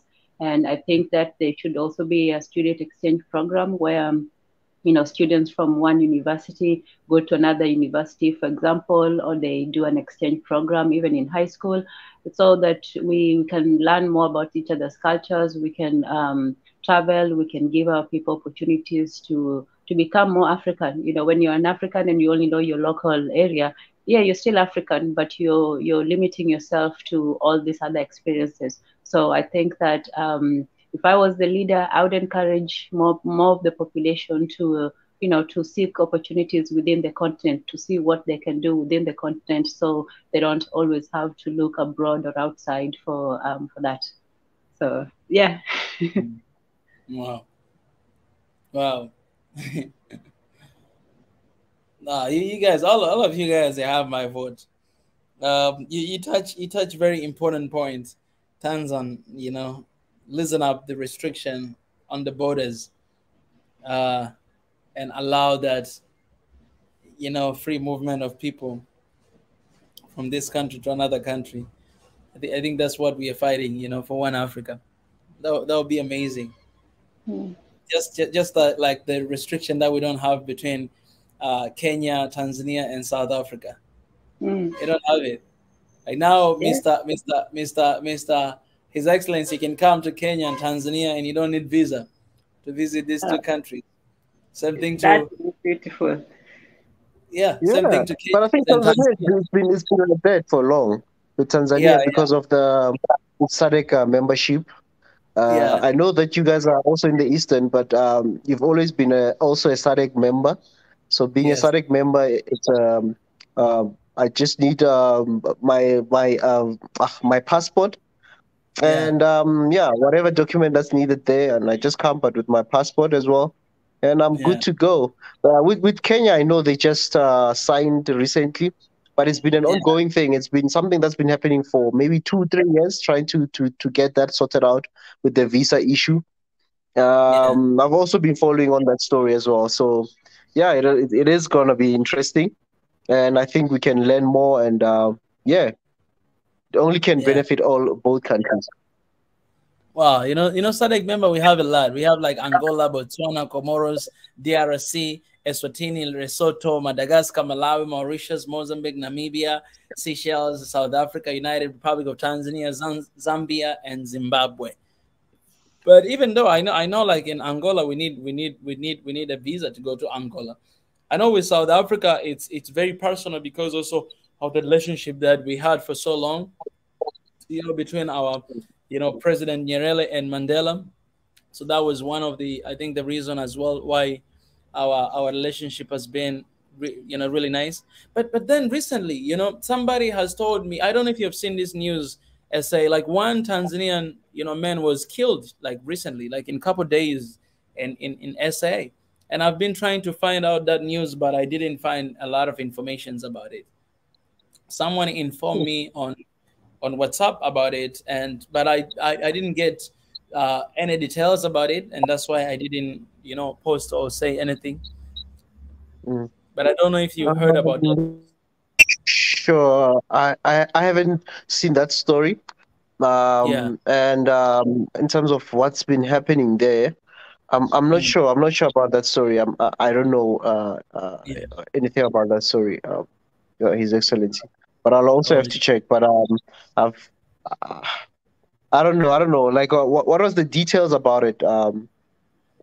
Did he give you something to say, okay, this happened in city, in this city, or something like that? Not at all. Even me, the person that gave me that news, I asked the same thing. I said, hey, give me details into this, like what really happened and what, went down. And the only information I got, it was, let me see here. It was that he heard that it's the policeman, actually, he's the one that shot him. That's it. So a lot of Tanzanians kind of like stood up and they were, protesting and things like that. I don't know any other information. Okay, I think I might have heard that story now, what you're talking about. Yeah. But I didn't know like the nationality per se. The little that I saw was like I think it happened in Joburg, in CBD, in the town, in the city center. So the story really doesn't add up well, because somehow it has to do with the police, and I'm not sure whether the person was not cooperating or what was the issue there. And but then, yeah, the people were standing up that this person was innocent, has been accused of wrongdoing and all that. But I never really followed the story up in terms of the details, because you just hear about it, but like the details of what's happening there, what caused this incident. But the little I know was that I think this person somehow it has to do with something to do with the person not cooperating or being suspected of doing some wrong thing. And I think that's where the issue was. But then the people that know the person, they say the person is innocent. So hence that story, like it just one of those news that you saw on the news, but it wasn't really like something where you really find the detail, because you hear two stories and you don't really find the real story of what really actually happened in terms of this person. His side of the story, the people that know the person, they're saying this person is an innocent person, the police were harassing him and all that. Because most of in the city center of Johannesburg, there's a lot of people from different countries. I mean, that's where you find all kinds of food, all kinds of people from all across the continent, from anywhere in the city. I mean, in terms of a city I'm not sure about other cities in Africa. I haven't gone to so many cities. I've been to 5 African countries so far in my life. But in terms of the Johannesburg as a city, in the city center, not just anywhere else, the city center, where you get a lot of people from all across the continent, and even people from outside the continent doing business there. So there's a lot of people from different countries, and there's different communities. I mean, there's big Tanzanian community, Kenyan community. There's a big Ethiopian community, even Somalis. I mean, in South Africa, the small shops are majority owned by Pakistanis, Ethiopians, and Somalis. Quite interesting. So, and if you go to CBD, most of the business are owned by people from our continent. Yeah. So that's why sometimes when people tend to think, oh, South Africa is xenophobic, other South Africans, they get angry, because they're thinking these people we've welcomed, most of them in our communities are doing business, we're supporting their business, and then for them to be labeled as that, because there's a certain section of a community that sometimes doesn't tolerate certain things. And also looking at the such issues, where do they derive from? What causes a community to rise up against another community? Those are the things that sometimes we tend to fail to look and just label, because the news will obviously show maybe South Africans, a certain sector of South Africans who are rising and saying so and so must leave our community because of certain things. They have concerns, and that concern sometimes is shut down. We never hear about the community to say, what is the real reason? What did this person do? And in most cases, you find that they'll be accusing that person of doing crime or doing something illegal in the community. So, and those are the things that we need to really sit down and really talk about them openly, with no fear, with no sugarcoating, and really just talk about them. And as a family, to say, this is the issues that now and then rises. What causes this? Why is this happening? And every community must come an account to say, as a community of this community, you are living with these people. Why are you doing something illegal? Why are you selling expired food? I mean, you should love the community that supports you. They're giving you money. It's not like they are coming to get things for free. Things like that. These are the things that we need to open. And I know it's a very touchy subject that a lot of people sometimes they don't want to just run away from it. Like, no, it's xenophobic, or it's this and label. But let's go down and really talk about openly. No fear, no trying to shy away from it. We need to talk about such issues. And as Africans, the moment we can talk about even the most sensitive things, we're going to become a very strong continent and a strong people, because we'll know how to resolve our issues.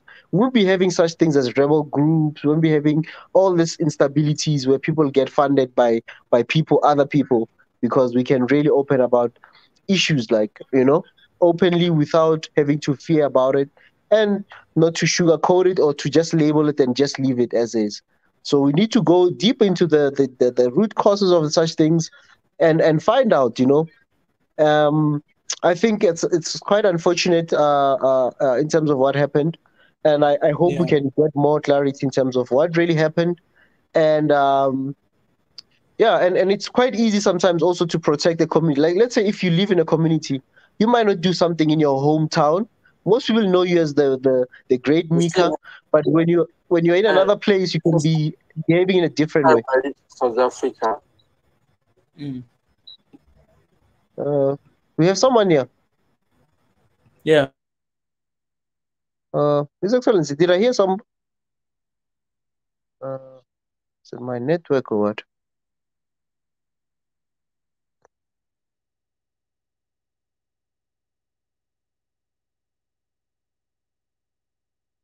Guys, can you hear me? Yes, I was wondering. I thought it was mine that had gone quiet. I'm like, not sure if I'm all alone here or you guys froze or what's happening. I thought everybody froze. I was like, oh, what happened? I can hear you. I was like, sure, like, what's happening? Am I still here? Oh God. No, you're good now. You're good now.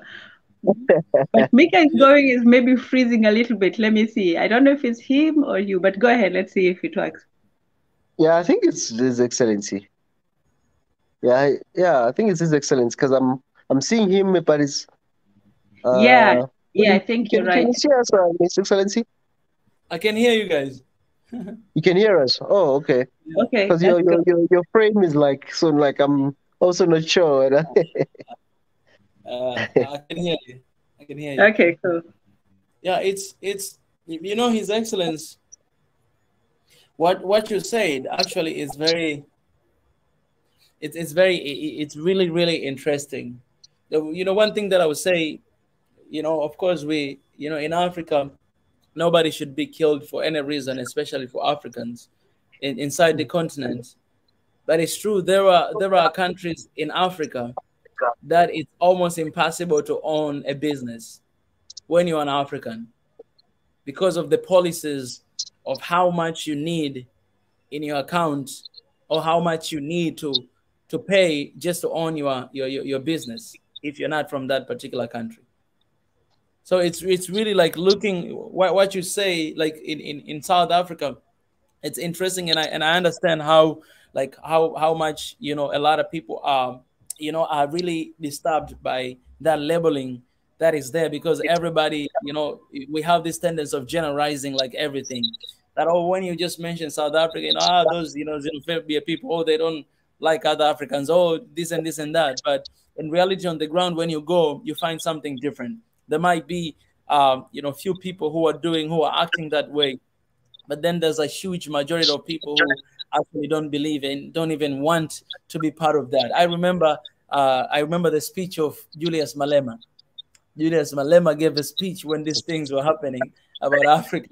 And you saw how many people, they actually stood and responded to that, how many people they were standing for that message.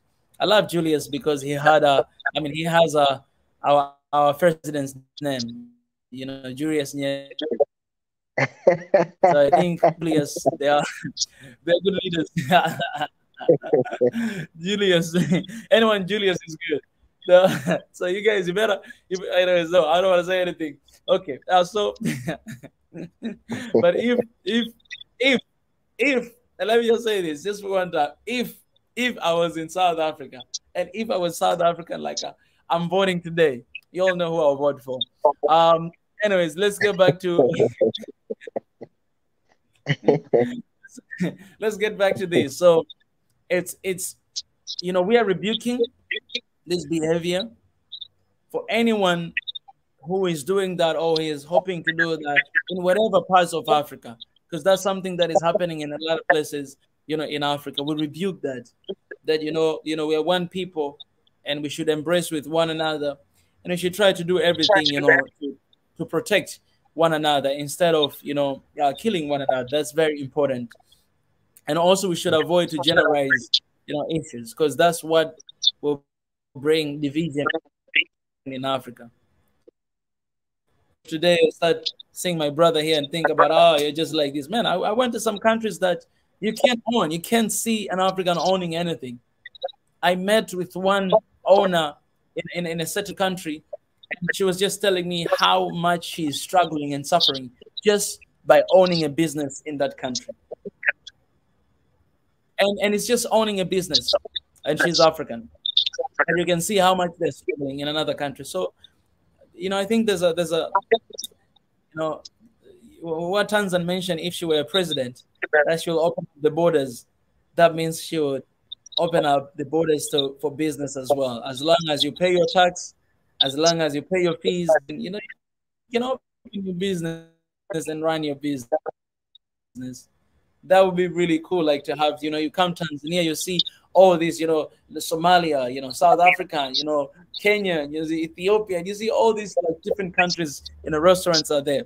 It'll be amazing because you can experience actually the entire Africa in one country. When it comes to cuisines, you just go to this restaurant, then you guys go to that, yes, go to that. That's at least what I was doing in South Korea. So to answer the same question, I give it to you guys. For me, if there would be one thing that I would change if I was a president, what I would do is this. I'll remove a lot of old leaders in the positions and put youth there. I would change the portion to 90% to 10%, 90% youth, 10% old leaders. Because I know a lot of times we say, we have to put old leaders because of experience. Well, if you have experience, you don't really need to be in the leadership.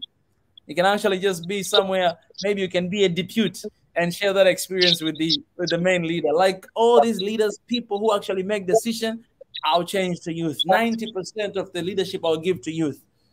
And old people, they will be there, but they'll be maybe deputies, or they'll be like secretaries, people who can actually advise. But who is going to call a shot? They'll be youth.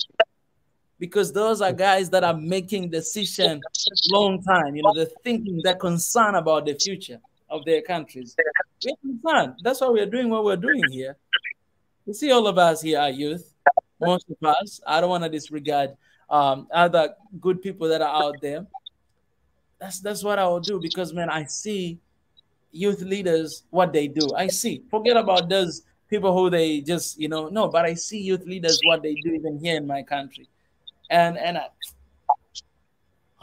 90%, 10%, that's what I'll do.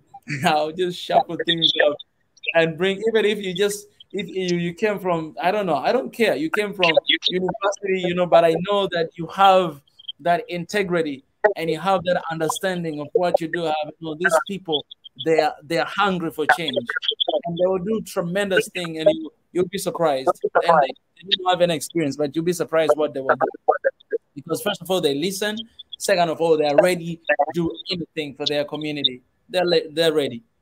They're not just accumulating for themselves, but they're concerned about the society. And people who they're going to retire, they're just concerned about how much money I should accumulate for myself to enjoy my retirement time. So you see these people buying some island in some other countries. They're leaders owning islands in other countries. Man, that's with government's money. That's crazy. Anyways. Yeah, that's a good one about young leadership. And I think the world is moving there. I mean, we should take example of countries like Canada, even France. I mean, those are leaders in their 40s, and they are ruling big countries in terms of economic size. Canada is out there. It's one of the top 10 big economies. France is one of those countries as well where there's young leadership. And we've seen even in our continent, Burkina Faso, the Thomas Sankaras of Africa were young and they managed to change a lot in our continent. Yes, others, they were betrayed and all those things. But when you look at such leadership, we should believe in us. They should believe in us that we can take our continent forward. We can take our countries forward, And I think in the coming years, we need to see more. Not even in the coming years, but sooner rather than later, we need to start seeing young generation of youth taking senior roles, playing being president as well. You know, want to see Mwendatezi, a 35-year-old Mwendatezi becoming a president of Kenya. Yes, you know, Mr. Ruto giving you the the baton. Welcome to your inauguration, man. Yeah, you know, yeah, you may never know, but yeah, I actually I also agree that youth are very important when it comes to leadership, because I don't know, I feel like even these old leaders, if you saw them in their youth, I don't know what happened. That they were very active and the things they stood for, but then I don't know what happened. What happens with age? They become different, completely a different person. I don't know what transforms. Even these leaders, even these leaders that are like, look at these old leaders that are in Africa. If you saw them in their youth, these guys were freedom fighters fighting for the people. You know, I don't know what happened. Now they are refusing to leave power. You know, I think there should be an age limitation. You should be between this age and that age. After a certain age, you can't be a leader. You should be an advisor. You know, older people, the reason, you know, even in African tradition, older people are respected for their wisdom, their experience, their knowledge, and their age. And that came with age. So, you know, young men were respected for their strength and, you know, daring and courage. And then the middle-aged men was like, you know, a balance of both. You still have that youthful vigor, but you have, you know, certain, you know, experience under your belt. So I think that, you know, like somebody who's like 70, maybe that should be the limit. Once you reach that age, there should be like a council of elders who can still guide the young leaders, but they're not necessarily, you know, like in power. I think that what happens is when young men get power and they grow into it, they just become used to the power and they forget that they were young ones. So I think we should have a place for the older, you know, the older statesmen. I don't know how that can be. Maybe like an advisory board somewhere where, you know, they can still talk to the people and advise them. The advice can be taken or, you know, considered. It's not like mandatory, but at least they're given, you know, somewhere where they can still practice their wisdom, but they're not necessarily, you know, in power. Yeah. You know, yeah, they should, you know, I don't even think they should be given that kind. They should advise from home. They should advise from their villages. That is where they should be. If their advice is needed, they will be called. They don't need to be given any more positions. You know, to me personally, I think the presidency should be treated like any other job, and the retirement age of the country should be the same with the presidency. If the retirement age of a country is 65, even the president cannot be above the retirement age of the country. That is to me. Yeah, I agree with you on that one. You know, when you look at all these leaders, actually, Ezra said Sankara, but when you look at all our ancestors, when you look at Nyerere, when you look at Lumumba, when you look at all this, you know, Kenyatta, when you look at all these different leaders, the Kwame Nkrumah, these guys, before they became president, they started to fight for the countries when they were young. These guys were young, fighting for the countries, because most of them, before they become president, for example, even Nyerere, you know, he was the prime minister before the president, because he didn't have a president at the start. He was the first prime minister. But when you look at the movement, when he started, even until receiving independence, they were young. They were young. They were not in their 50s.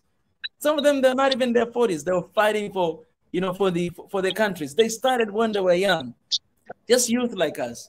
And then eventually we choose them, you know, we elected them as, you know, as our leaders. But most of them, all these freedom fighters of Africa, they started at a young age. And I don't know why we forget. I think somebody asked here about, you know, you don't know what happened to them, because most of them when they're young, they were really good, but, you know, they start changing as the age goes by. You know, for me, I think, you know, again, I think, you know, the system, you know, really like it consumed them, because we need fresh blood. I think that's one of the things, because most of these leaders that we have, the old ones, have been in the government, man, for 20 years. Most of them for 20 years, for 30 years, somebody has been there. they became part of the system. And most of them, they are already like done a lot of stuff in the past that really corrupting them. So they cannot really change system because they don't want to expose whatever the evil that they've done in the past. So they need to embrace that system because that system protects them, protects with whatever things that they've done. Yes, we can agree that there are other people who are very different. In this, you know, I can give an example of, you know, the old president of Tanzania, RIP, Magufuli. He was in the system for like over 20 years. And because of that, he saw a lot of things that they were not going right.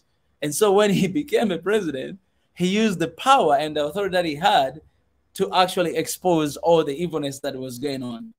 So for that, you know, kudos to that. But we have a lot of them who they became a part of the system, and, you know, that system changed them. And now they become leaders, not because they have heart for the country, but because they want to protect the evilness, whatever they've done. They want to cover it, and they want to cover it. So whoever appears, you know, that's why in that case, I feel like we need young leaders, because these people, they're fresh blood.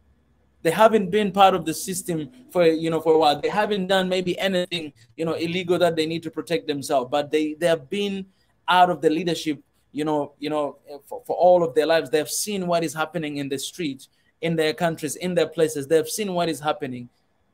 And so they want to change. They want to bring change. Yeah, and that's why I feel like we need to do that. And I think in order to do that, we need to get a young president.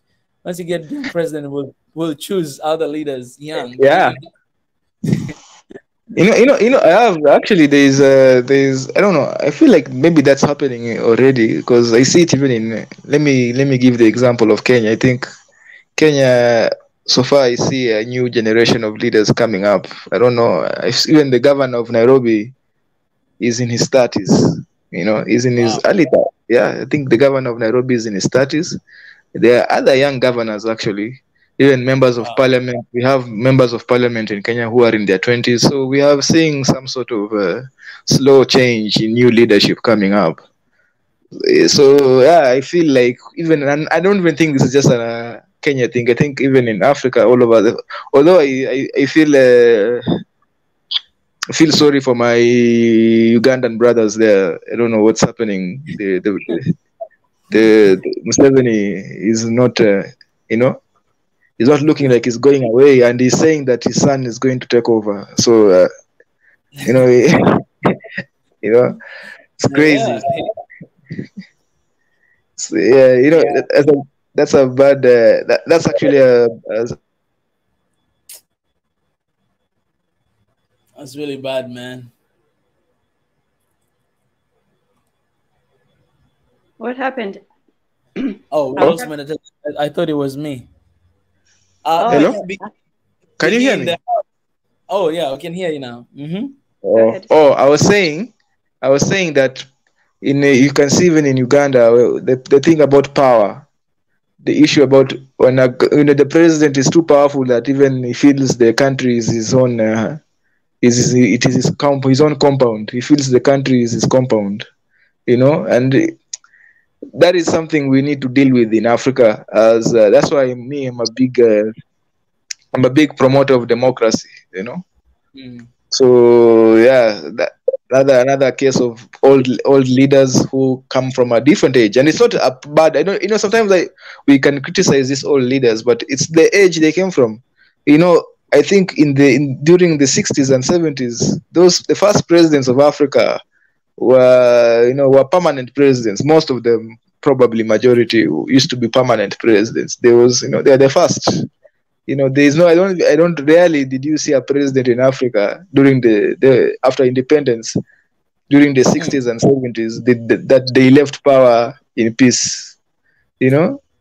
Even I think Nelson Mandela was one of the big surprises that to the point that even won a he won a Nobel Peace Prize. He surprised everybody. He surprised everybody with that 5 years. So to the fact that it is popular, it just I think we need to strengthen our institutions. We need to weaken the presidency so that people can leave it. Even 5 years, you leave it alone.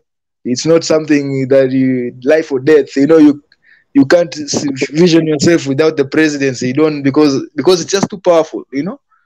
Even right now, the Prime Minister of New Zealand, she says that she's refusing to run again. I think she's resigned because she's, you know, it's like, this thing is too much work, and I'm tired. And she has only ruled for 5 years, and she's like, I'm tired. I'm going home. I have families, you know. And if one day maybe we'll reach that level where the presidency isn't life or death, you know, that obsession with too much power, and we need to address it as Africans. Yeah, indeed. You know. I gotta say this, man. This thing is biblical. Even young leaders, it's biblical. For all Christians, you know, people out there, you know, man. When you look at the Bible, how God chose leaders, they were young. Look at David. Look at Samuel. Huh? Look at Moses. You know, these people, they were young. He chose them while they were young. Okay, look at Jesus. Jesus started his mission when he was 30. Man, I'm 30 right now. Come on, Jesus, look at me. Eh? When he was 30 to 33, and then he was finished. But this thing is not just, we're not just talking it physically, but also it's spiritual.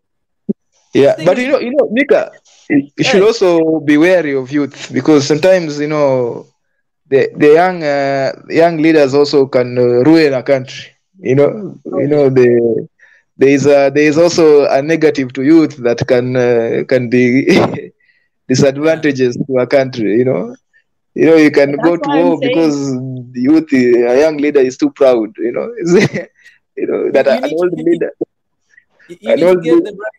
But that's why, Tezi, I was saying we need that. Yeah, I was saying an old leader might see wisdom, and a young leader might be too proud. You know, so there are, you know, youth is not just there. You know, there are disadvantages also you can find. Of course, and we do not disregard that. But you know, that what you're saying when it is the reason that a lot of leaders are holding on to that. These young people, they don't have experience. They don't know how things have been run. But in fact, those old, they don't know how things are being run. This is 21st century. Everything that is running right now is happening right now. We know how things are done right now, and that's not being pride, but that's, you know, being knowledgeable. There's a knowledge thing that is going on in this world right now, and there's a speed that is needed in development, in the running things right now, that you see a lot of old leaders, they do not catch up with it. You see, like that culture of pole, like slow. Like, it's very slow. Everything is very slow. Like, you look at the vision, you look at even the African Union 2063, but you're like, why 63? All these things we can achieve next year. Like, you see the speed of things and how been run, and that's why we translate it into wisdom. That, you know, this is wisdom. But even Biggie helped us here. He shared the scripture from Proverbs 20:29. The glory of the young man is their strength, and the beauty of old men is their gray head or gray hair. This thing is biblical. Of course, youth, they have strength, and you need, youth they have strength, and you need that strength in this world right now to run things. And of course, you need right youth. I'm not just saying anyone. You need, you know, right youth to do that. But, you know, we can't avoid that. That's how the world is running right now, and we need to give, you know, more opportunity these guys, you know, to bring the change, because they have strength. They don't just dream, but they have vision. They see vision. Old people will dream, and young people will have vision. That's biblical. You know what I'm saying? Like, man, oh man, like this thing, man. Anyways, let me leave someone else to talk. Maybe because I'm 30, I'm kind of feeling some sort of different right now.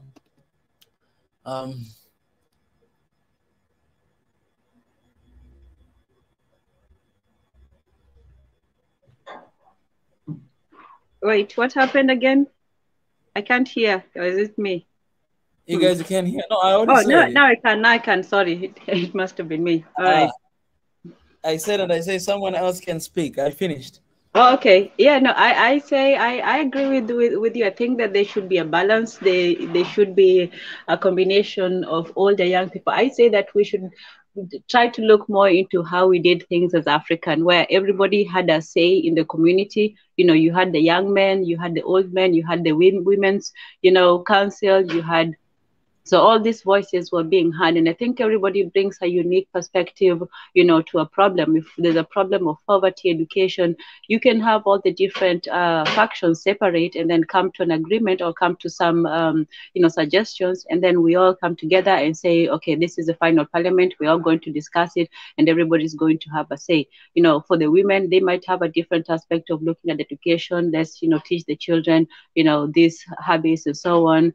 Some of the young men may look at it to say, well, the future is in this industry and so on.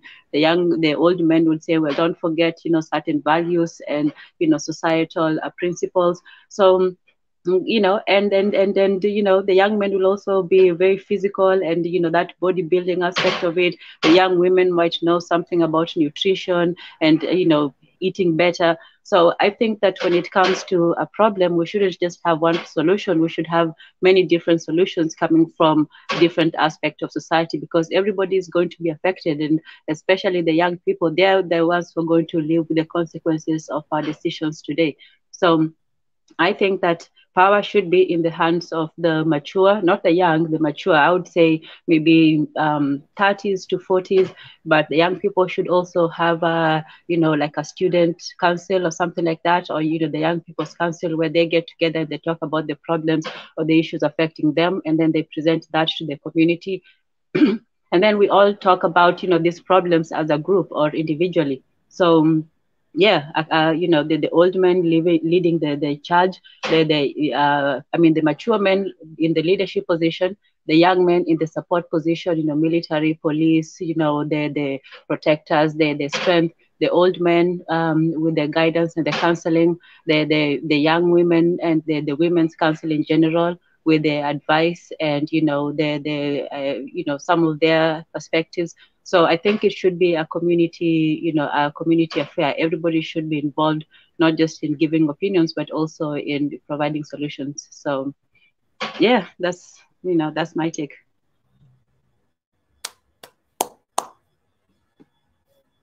Come on now. That's why we need to get, that's why we need to get you a seat of president, Madam President. Yes, Stacy. Yeah, but the Council of Elders has not died. They still exist. But the problem, in fact, they still. Wait, I want. Yeah, no. This is interesting. How do they exist? That would be very interesting to know. They exist. Okay. Let me say in Kenya, just a few months ago, they usually come before elections. You will see them. They are endorsing leaders. They're endorsing corrupt leaders, left, right, and center. The Council of Elders, all of them, they exist. The tribal Council of Elders they're all over there, and they have proven to be. This is for lack of a better word, dusty.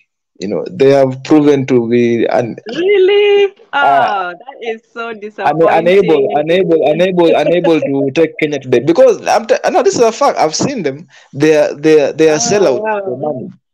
To me, yeah, just you can Google Council of Elders. You will Google the Kikuyu Council of Elders. You'll have the Meru Council of Elders, the Kalenjin Council of. They are all endorsing corrupt politicians because they are bribed to win. So that's why I'm saying that this system, they should just be advisors from the village. They should not be given any power, Yes. or any authority to sway, because it's there are even reached cases where they give curses. If you don't support this politician, we will curse you. What? It's crazy. It's crazy.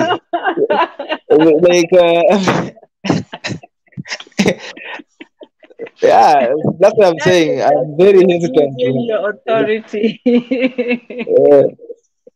I'm very hesitant to this Council of Elders things. They think it has it has outlived its relevance in the modern world. I think in the modern Africa, where capitalism reigns supreme, I think Council of Elders is not a good thing to have. I think the real Council of Elders actually should be like in the Kenyan system is the Senate. I think that's I think the way it's designed, I think it's copying I don't know if the US have the similar system, but in the Senate of Kenya is designed in such a way that they have a Senate, but I don't know the powers of the Senate of the US. But the powers of the Senate in Kenya is in such a way that they can actually veto a lot of silly laws or silly legislation or silly things and they actually provide oversight authority to the county governments, the mashinani governments, the government of the people. Yes. Those. Yes. So are they? Yeah. Okay, go ahead. No, I was going to ask. Are they in the Senate or are they the Council of Elders, or is the Council of Elders the same thing as the Senate? No. Council of Elders is a thing. They are called Council of Elders. Those are the old men in the village who are trying to get who are trying to get power, or who are trying to get politicians to bribe them so that they give them the endorsement. Okay. That is so they are they are part of the corruption. They are a huge part of the corruption. But the Senate, to me, their role should be with the Senate. The Senate, I think, is meant for that type of proceeding, where they because the Senate even in Kenya has the power to impeach the governors. They have the power to reject a budget. They have the power to do a lot of things, but they don't have powers to create laws. So you see how that is very one day you should tell us more about this legislative aspect of the Kenyan system. That would be very interesting, especially incorporating also the village, how they interact with the village powers and so on, how power flows up and down.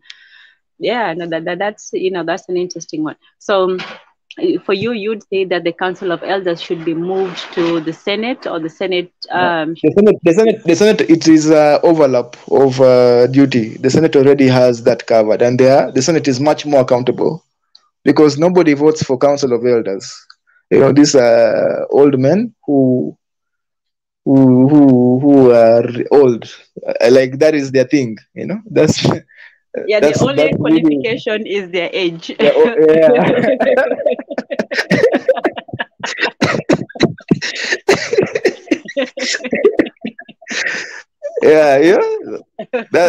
And they rely on they're extremely reliant on superstition. So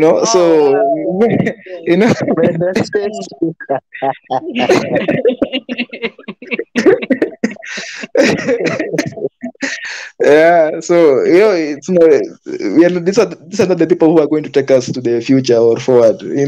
These are people. I don't think they. So when we saw the Council of Elders, when people like when Tanzania, when you say they are very happy, yes, the African way, the village where their qualifications is age, but they can never, if they ran for office, they will never even get, they might even be voted, even their wife can refuse to vote for them, and so they are the reject. They are societal but they can sit in that Council of Elders because they are old men, and old men in African society need to be respected, and the old man can serve you, So these are things, like I'm saying, when we should just embrace the democratic systems that we have, and if they wanted to oversight the government and give advice, that is the work of the Senate, because the Senate, literally, they do oversight, completely oversight. They don't have the power to make laws, but they have power to reject laws, and they have powers to actually impeach, like a governor and all that. A lot of these officials can be impeached. They have powers to conduct investigations, but they don't have powers to make laws. So I think that is their work. That is literally the work. That is the work. So if they wanted to oversight or they wanted to give advice, they should just run for Senate. And if people see them as wise as they say, they will get the votes. Yeah, so this Senate one, you say they only have the right to veto and not to make laws, but do they have the capacity to advise on any laws that are being made, or it's just the power to say no? Is the advice? Well, if but that's the power. If they can veto a law, that means they can advise. Okay. If the law is good, they will say, okay, this is a good law. If the law is bad, they can push, especially for budget, because I've seen them be very active on the budget. And and it's full of the Kenya, and it's by day it's actually full of old politicians. Like you will find the old politicians of the 80s, 90s, and a lot of them are senators right now. They're just they're chill. They used to be fighting Moi. Now they are just senators. We have okay. So, it's a long-term plan. It's a long-term retirement plan. So so basically they are older aged politicians, and they just review the laws. Every law that comes, they just review it, whether it's good or bad, pass it or veto it, correct? Yeah, especially budgets, they have to pass that. If the budget is especially budget when they are there to defend the county governments. That is their role. Because the county governments are people, governments that are more closer to the people. So the work of the Senate is to assure or make sure that the budget caters for the county governments. They also, so they can veto the budget. They can also veto laws that negatively affect people in the counties. Are they elected by the people, or? Yeah, they are elected. They run for office. It's an electable. You have to run for. So each county has a governor and a senator. That's how in Kenyan elections, a county has a governor and a senator. So the governor. What's the relation to the Council of Elders? What's the relationship between the Council of Elders and the Senate? The Senate is oversighting the government. It oversights the county government. It oversights, and it gives, and they also actually give advisories also. So why do you need? In Kenya, counties are more tribal regions than. So if you know this county, this county usually has this tribe. This other county has, so counties are tribal. So the senator is already He already has the approval of the council. The council, the councils, to me, the council, the council actually rejected. There's this council, the Maasai, I know guys know Maasai are popular. The Maasai Council of Elders actually rejected a specific senator. Is it from a member of parliament? Because she's a woman. Oh, wow. But she won anyway. So look at that. So like this Council of Elders, they're very shady. It's not. They sound shady as all hell, but man, I won't even say anything. But continue. Okay, so but they only have the power of approval or disapproval. They can't really, do anything if they don't like it, right? Yeah. They're just old men who feel like they have political sway when it comes to the tribe and the way the tribe votes. Okay. So they're not even kingmakers, they're just senator makers. Yeah, but a lot of politicians like to get their endorsement. It feels like because when when dusty politicians who feel like they like to play the tribal angle, they feel like an endorsement from the Council of Elders. Yeah. An endorsement from that, it makes it. They try to make it look like because the Council of Elders have endorsed me, the tribe has. The tribe has endorsed me, so they're trying to push. Is there a Council of Women Elders? There are not women there. It's old men. It's old men. I know, that's why I said, is there a similar council of women? No. Council of Elders is just any tribe. There are no female. I've not, so from what I've seen, I've never seen female Council of Elders. Maybe I don't think they exist. Maybe they exist because I know there's Samburu. There's a female village. So I don't know if that female village has a female Council of Elders. I don't. So that's interesting, but I don't think there is. Okay. So to me, they don't. Probably it's a dying institution to me because they are clearly showing themselves as not having the interests of even their own tribe. Yeah, because there's so many. What is it? The percentage of women in the parliament? Is it like 30% or something?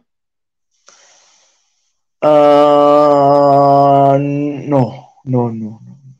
Actually, no. I don't know. No, it hasn't reached 2/3. There's actually a Kenyan law that 1/3 of parliament should be women. It's actually a law in Kenya that says that. But I don't know. Somebody actually will go to court. Somebody actually did go to court in the last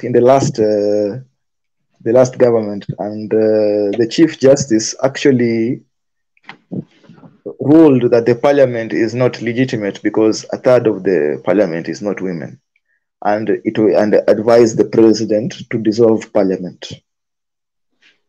Okay, that's a bit extreme though, but okay. No, but that's what the constitution says. Really? Yeah. But this was what was funny to me, like when I was back for the last one. And then a lot of those women's, women's MCU, I can't remember, that women's office, like women's development office. Like a lot of men were running for the women. You know that office? The office of women rep, yeah. The office of women rep, yeah. A lot of men. Yeah, there are some cultures that even the women are... the women are chauvinistic. The women.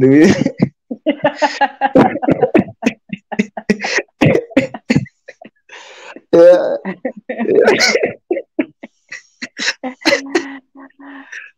So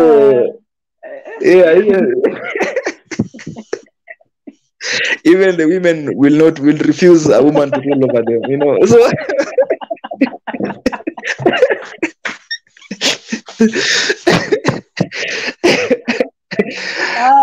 Women.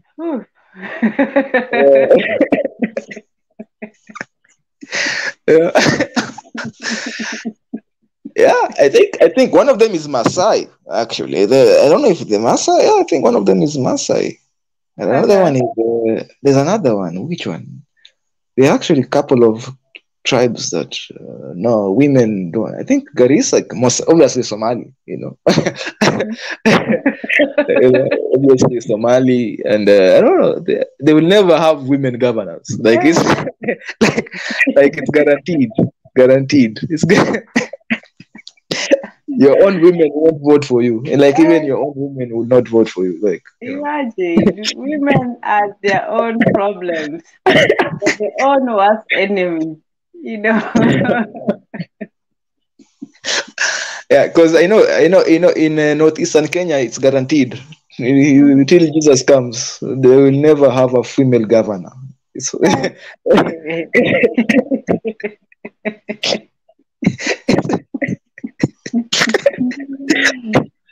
Yeah, I think also Maasai also are like that. They are very strong in men leadership.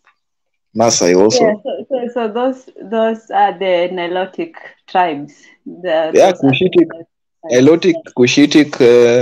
But you see, not all Nilots, because the first there's a female governor of Homa Bay, and that's a Luo of a Nilot. So there's already a female governor of Homa Bay.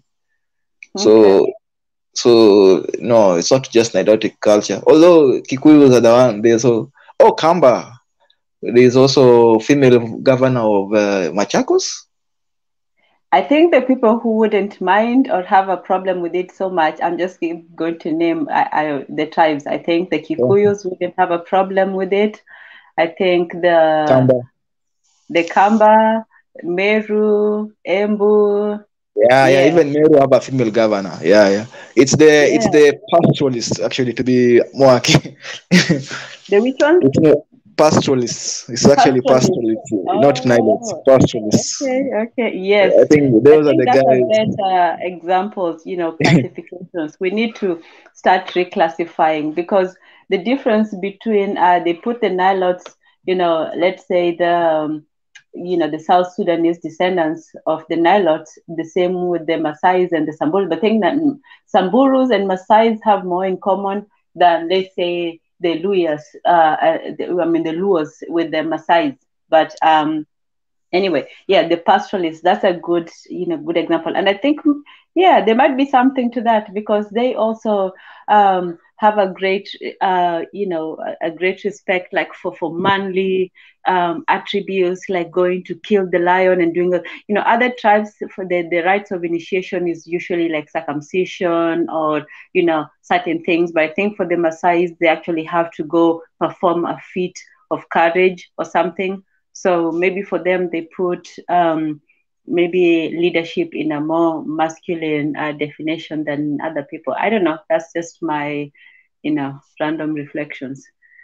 But I think, I think that's the fact. Also, these are cultures that, cultures that are chauvinistic.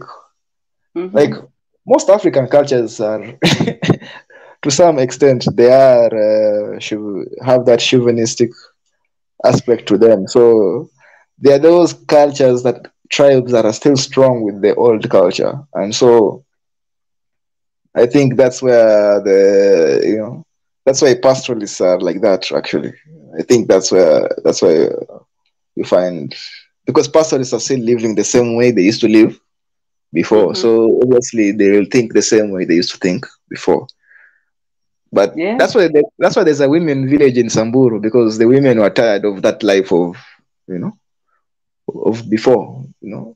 So but that's the current political situation in Kenya. But female representative, it's growing slowly though. There's more women in leadership now than there was in the previous government though. So they still that it's been a plus. There's an increase in female leadership. So. Okay. You never know. You'll never know. Things are happening for the great. Look at Tanzania. Tanzania are even more progressive than. Nah, they're going backwards. Is it true what I heard about? They're going to not be teaching Swahili anymore.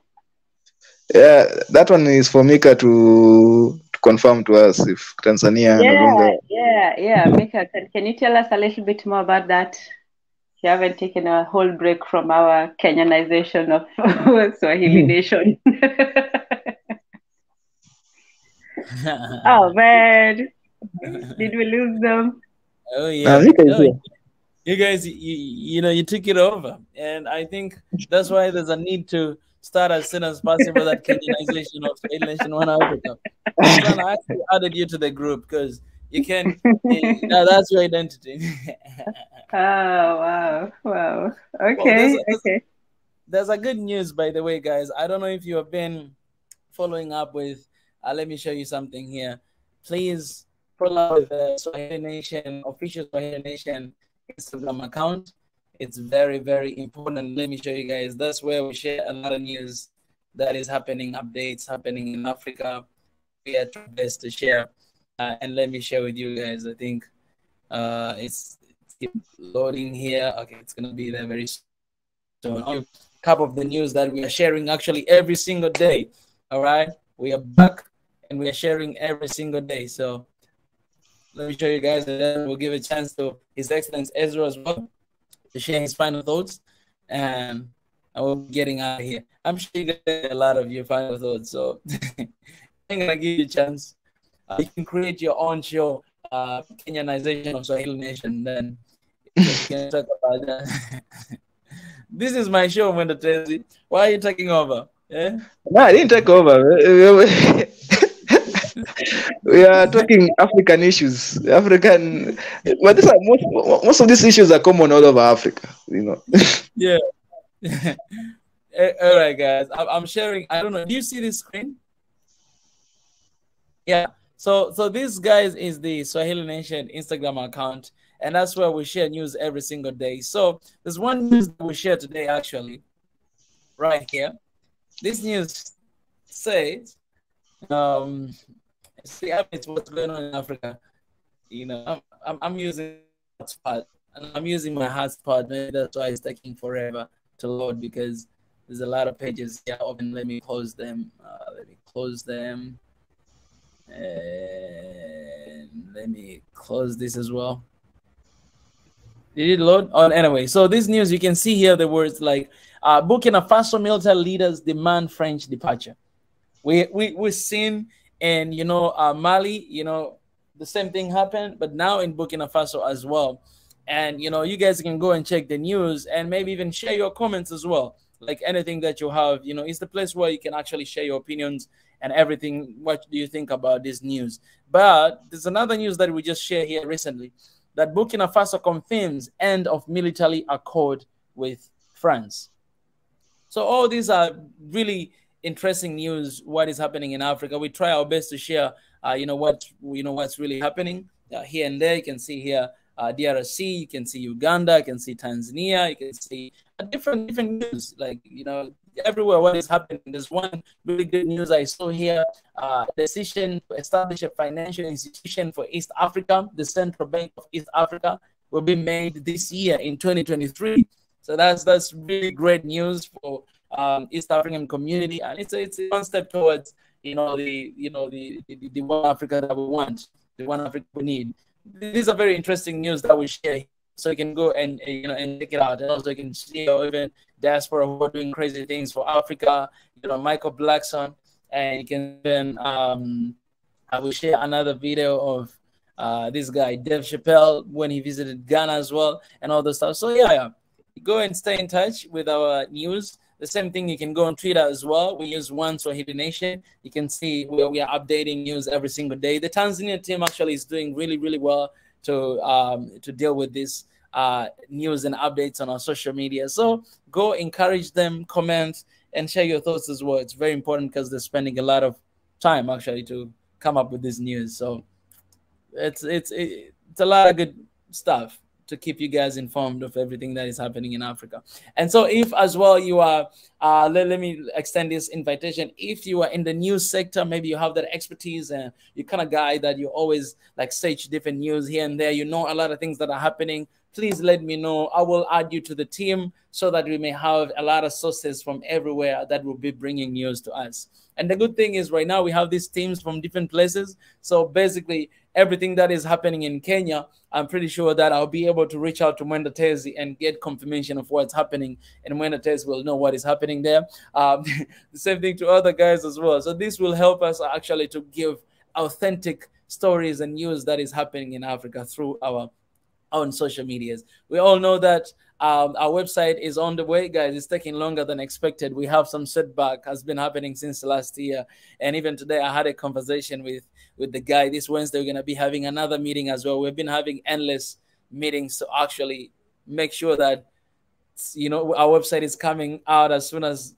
possible, because basically the work is done, but right now we are testing it and the things that we are having setback with them. So that's why it's not here yet. But as soon as our website is out, we need constant news, constant updates, and all those stuff. So we're gonna really need this. All these different teams of Swahili Nation, One Africa, SNOA across the continent will help us with that as well, to be updated, to update all this news and everything. So exciting year 2023, a year of completeness, and we are going to complete everything that you have seen, and even things that have not yet happened, you know, we'll be able to complete in this beautiful year of 2023. That's what I can say. His Excellence, anything you have in your mind before we call it a night? It's good to see you, Biggie, there in the comment section. It's good to see Reggie, family, Cherie. It's good to see you. Marit, I know she just left. It's good to see you. Kagoma, it's good to see you. Everybody there in the comment section. John, it's good to see you. We appreciate, you know, these are loyal SNOA family. They're always there. Yes, His Excellence. Listen.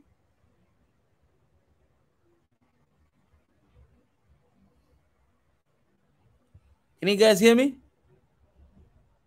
Oh, was I talking alone? No, we can hear you.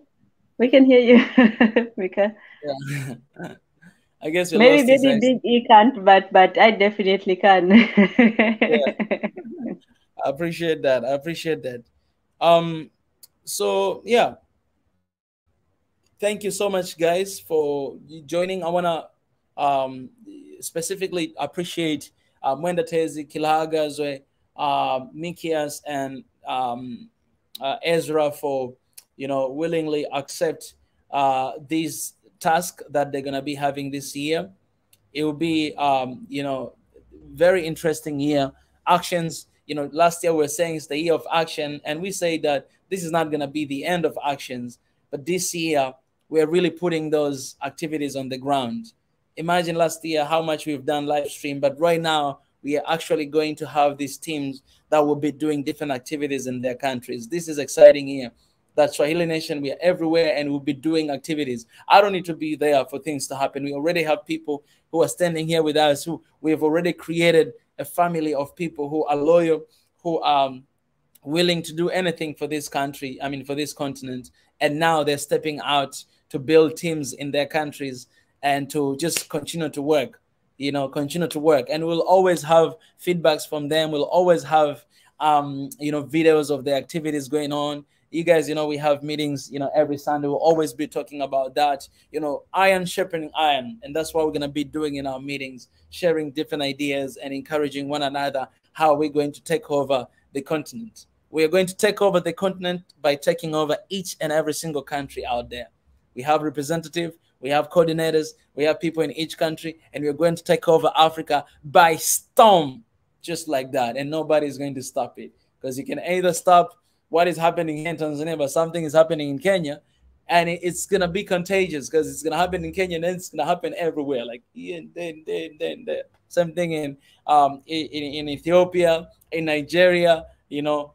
So it's exciting times, and as days goes on, I'll be sharing with you guys different countries and different coordinators from different countries.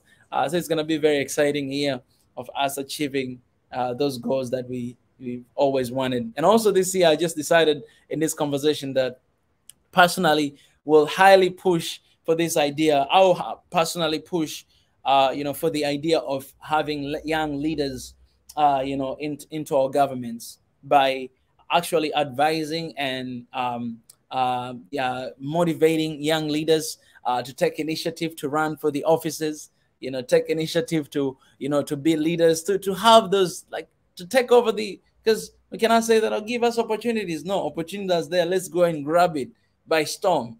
You know what I'm saying? We need a lot of young leaders out there, because maybe they'll even understand our missions and support us sometimes. You know what I'm saying? So let's go and take over the government and take it by storm.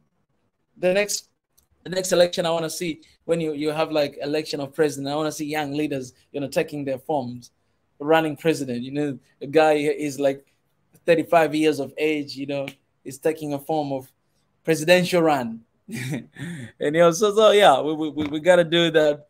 We got to motivate. And this year for me, I'll highlight, that will be my message all the time, to talk about it, to motivate young leaders to go out there and to do something. You can just see what is happening here in Silent Nation.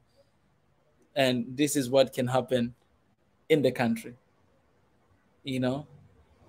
Anyways, I mean, leading Silent Nation is not leading country, I know that, but you know, there's a speed, there's a passion, there's a strength, and there's a long-term vision. These are things that you can highly find in, you know, in youth. Speed, passion, strength, long-term vision.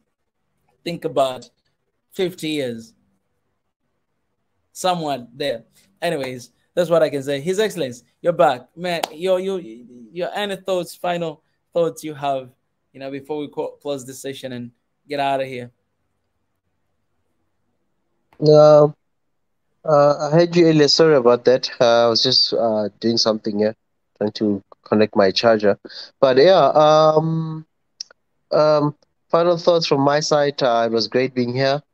Great seeing all the faces. Seeing the family on the chats, on the comment section, and Mwendatezi, always a pleasure seeing you.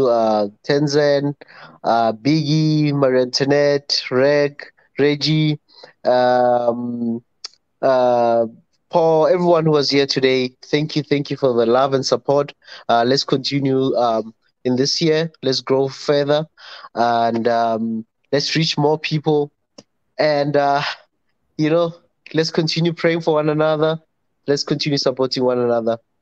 And from my side, that's that. Let's love one another, support one another, pray for one another, for all that we have. It's a lot of work. It looks easy when we talk, but it's a task that we need to um, take with both hands and really take it forward. So yeah, that's all from my side. Yes, Mwendatezi and Tanzan.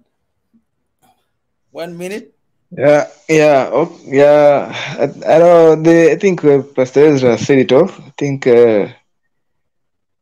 we have an exciting year ahead of us, and yeah, we're looking forward to being very productive. Us here in the Kenyan team, we're already, I can even see the WhatsApp group is already, people are already interactive and busy. So let's, it's looking very promising. As Regmond Music is saying that this is a grassroots movement. Yeah, so we continue to push for these activities, and we also pray to God that we also have success, whatever endeavors we decide to push this year. Yeah. And as I promised, I'll be there for your first activity in Kenya.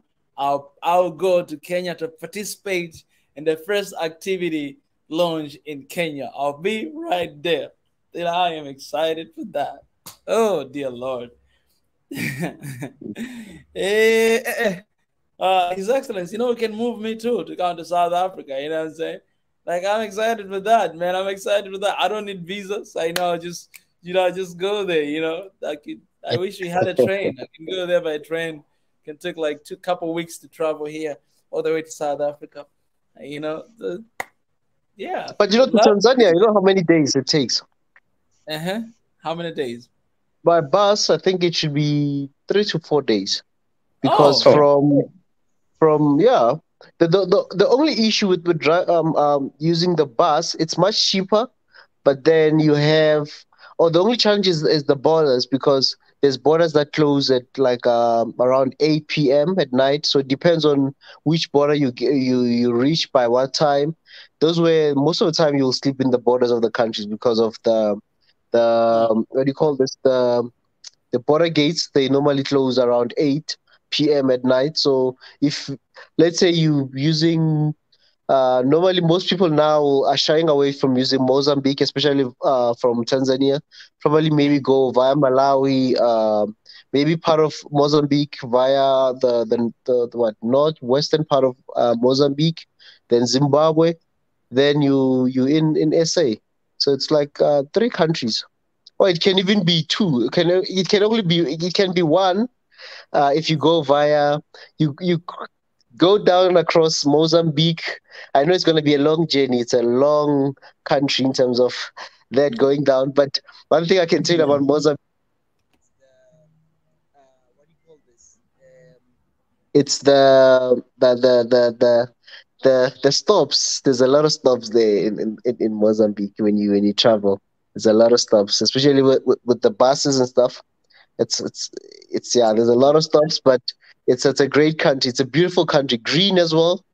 So have you been there? It sounds like you're speaking from experience. Have you traveled? I've been there. Okay. Okay. That'll be exciting, man. To travel by a bus. I mean, I'll be all the way to South Africa. Guys, I just started my trip from Tanzania all the way to SA. It's gonna take 4 days. I'm excited. Oh man.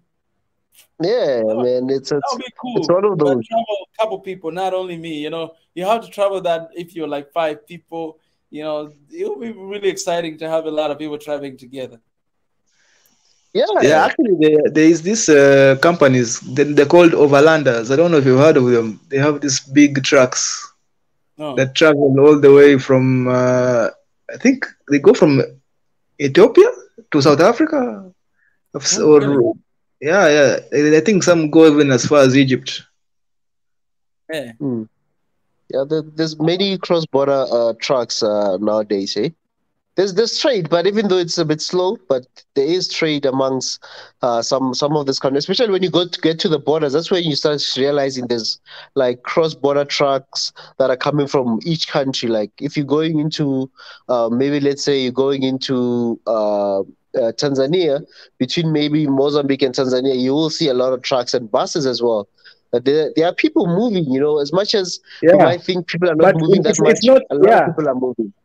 but I'm not talking about those ones. I'm talking about ferrying tour people. It's for people like People. Oh, people who want to travel Africa. They are called overlanders. These are people who like to travel on ground for long distances. So there are these specialized trucks hmm. that you just pay for you and your group, and they take you from all the way from even from I've seen them from Ethiopia to South Africa, and they stop Wow. at good places and scenic places, and it's a whole industry.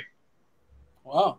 I would love to Wow. check that out, man. If you have the You have the website, information, maybe you can post it, or yeah, because I think a lot of people would be interested in something like that. How long are the trips usually? Like, is it something that you're going and you're coming back, or just one-way trips, or No. do It's they provide obviously they have to places to return stay? you. They have to return where they found you. So Okay, they okay, obviously, good. And they provide the accommodations during the yeah. journey. They everything, I would food and love that. accommodations and everything is given. It's for those who love to travel on the road, and they have it's a special truck. It's a special truck they give there Well, that's for I you would, and your I friends. information would love few to of take us that, knew man. about. We didn't know. What's up? I would love to take that to South Africa, man. Like if even if I Yeah, need, I'll be coming yeah, down the that track. would be so cool. That'd be incredible. And one of the things I can advise when you want to travel, if you want to see the continent, I know flying is the quickest way, but Yeah. if you want to see other countries, it'll be nice if you had to, let's say you via Tanzania, you go Mm, through Malawi, then mm, maybe you go into let's say maybe Zambia, then mm. Zimbabwe and down. You see now the land and you see the people. You see like the actual life there, how they wake up in the morning. If you happen to sleep in a border, of which I've slept in a border, so like things like that where you really see like life in its purest, like no not the touristy places thing, like you just see normal people. We're passing either a village or you're passing either a town. You get to really see the land, and and it's much cheaper. Like it's a bit expensive, but it's still fairly reasonable than a flight because the flights are a bit high, a bit expensive. But you'll be able to see the landscape. Yeah, it won't be easy, not bathing some days, but bathing once in it, But it's a really a nice adventure to like venture out and just see the landscape. As much as yes, there will be stops, there will be border stamps and the border gates, police check, but it's worth it. It's worth it. I know it's frustrating, but it's worth it. It'll be something that one can do, um, you know. Pastor But we Ezra, can do that. just quick question. When you do Hmm. these bus trips, do you still have to apply for visas for all these countries you'll be passing through? Or Like Tezi? in SADC, in the case of Mika, for example, in the SADC, he just needs his passport. That's all. He can wake up Okay. tomorrow and say, "I'm going to Malawi." Mm-hmm. You can just wake up and say, "I'm going to Mozambique now." No Mm. visa required. You can go to because remember Tanzania is part of the SADC and also part of the East African community. So he Okay. has a more advantage to go either east, further east, or even down south. Okay. All right. Okay. So Okay. here's Okay. more advantage. That means our passport it's strong. You Okay. understand? Good. A strong passport. Okay. Okay. That's great. I understand how important to have a strong passport. That's why we are fighting for African Union passport. One Africa, one passport. Yeah, and loosening these ridiculous border restrictions. Like we should just be Yeah. able to go to any country and just go there without having, all these, bureaucratic red tape obstacles in the way. So, but I'm glad there's somebody doing it. And then when I tell you, this is information that we all need to know. Some people maybe they don't do things just because they don't know. They're ignorant of it. And I didn't know about this before. So yeah, we need to. Yeah, it's offered by many. Okay, there are specific travel companies that offer this. It's not. It's a. Oh, they're okay. I don't know. They're always advertising, so I don't know. I didn't know that it was not Okay, common. well, I did get the advertisements. Yeah. Share with us monetize in the group. Yes. In the group, and that's cool because this would be amazing if we didn't have this border restriction, man. I will go to South Africa, but I'll go to each country and sleep maybe once a day or twice. I'll go to Yeah. They actually even travel with a chef. There's a chef in it's a whole it's a tourism thing. man. It's a whole tourism thing. So That's incredible, man. I might meet my wife there, man. You gotta share this. If I come to South Africa, Ezra, you gotta prepare a room and a wife for me. For some reason, these days, like Instagram has been like recommending a lot of South African ladies. Like I've been seeing a lot of South African ladies on the Instagram. A lot of them, for some reason, I don't know why. So, Ezra. Yeah, man. I'll organize interviews for you. You'll go through interviews. Get on it. If you have your little sister, there's no need for interview. No. I'll organize an interview. I won't be like what Menatez was talking about, where there's other leaders where it's just men who are in leadership and whatnot. I'll organize an interview for you. I'll get you candidates, and then you go through the candidates list and say, okay, this one.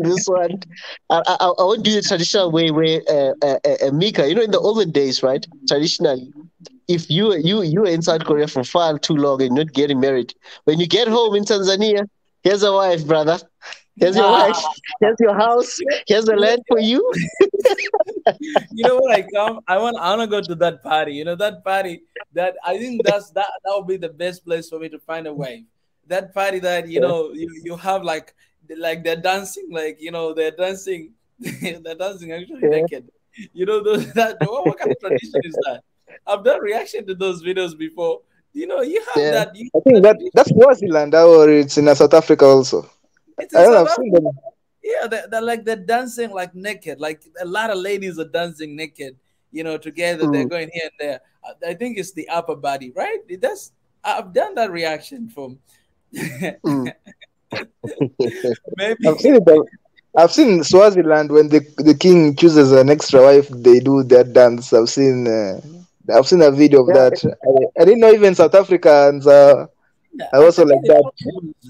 Yeah, the Zulu culture. That's a beautiful culture, by the way. It's normally done in September. It's most of the. I was sitting there.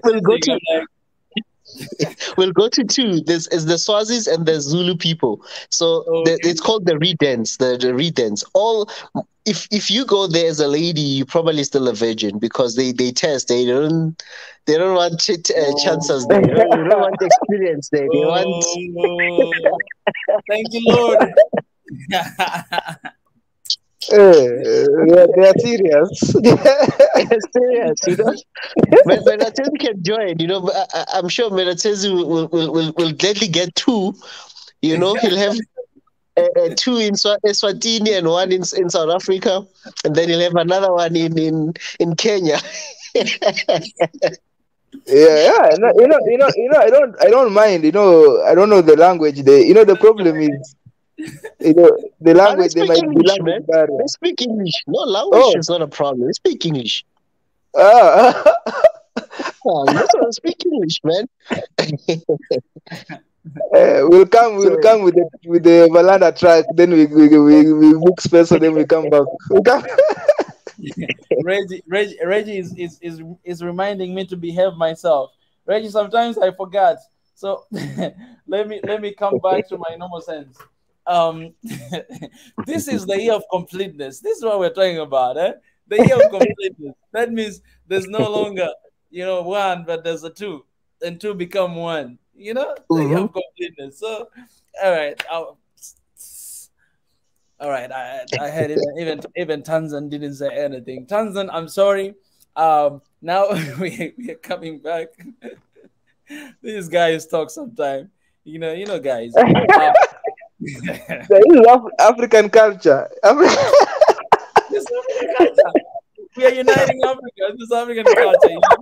If it was back in the days, and if I was a chief, I'll go to each country and get one everywhere. But well, guys, I think it's really time for us to close this session. Um, I don't like the direction of where I'm going. Um, Give Tanzan final words. Yeah, Tanzan, I think she agrees with us. That's why she's a big sister. She says, "Go on, brothers, go on. Spread your wings, spread your wings." oh, maybe we should ask Ezra. Do you guys have like dance like that for guys? No, it's like traditionally. Yeah. This thing is only. I'm sorry for those who are into this gender-based community or forums and whatnot, but the beauty of the redance was women who still express their being proud of who they are, how they've worked, they're keeping themselves for marriage, how they're keeping themselves pure, not just for marriage only, but for the purity of themselves. And for people who also advocate for celibacy and stuff, those are the cultures that we need to be embracing and really encouraging. As much as there's been a lot of people being negative about it, that hey, remember our cultures, like when you look at, let's say, I'm sorry to say this, for those who are 18 and below or 20 and below, please close your ears. But the women's, for example, I don't know, you guys can see me. Those two things here. We can see you. We Yeah. can. Oh, they are judges. Those ones are educate us. Yes, we get you, Pastor Ezra. He was like this. No, wait. What about those? I didn't get the part where. What about those parts? What about those? I didn't get either. I thought Ezra, he was like he was getting rid of fly or something. He was like Wait. So they judge those things. They judge those mountains. Oh, yeah, those beautiful things that our women, our African women, are blessed with. Those things for Western cultures, it's more sexualized, but for us as Africans, those were like, it's like a woman breastfeeding in the mall. Some people from Western cultures, they get offended that, wow, a woman is breastfeeding her, like showing her, breastfeeding in the mall or stuff. They feel like that's something wrong. But culturally, for us, those things were not really in the way that modern Western culture portrayed it as a sexual symbol and stuff. It was feeding this food, man, for the kids, and it's beautiful. It's how God has made it, and so they will take those pieces, and obviously they wear small things, because there's also a dress code that's worn by a married woman, and there's a dress code that's worn by a virgin woman. So the virgins, obviously, they'll still, most of them are still young. Their skirts are short traditionally, and then when you get older, when you're married, there's a head around your head.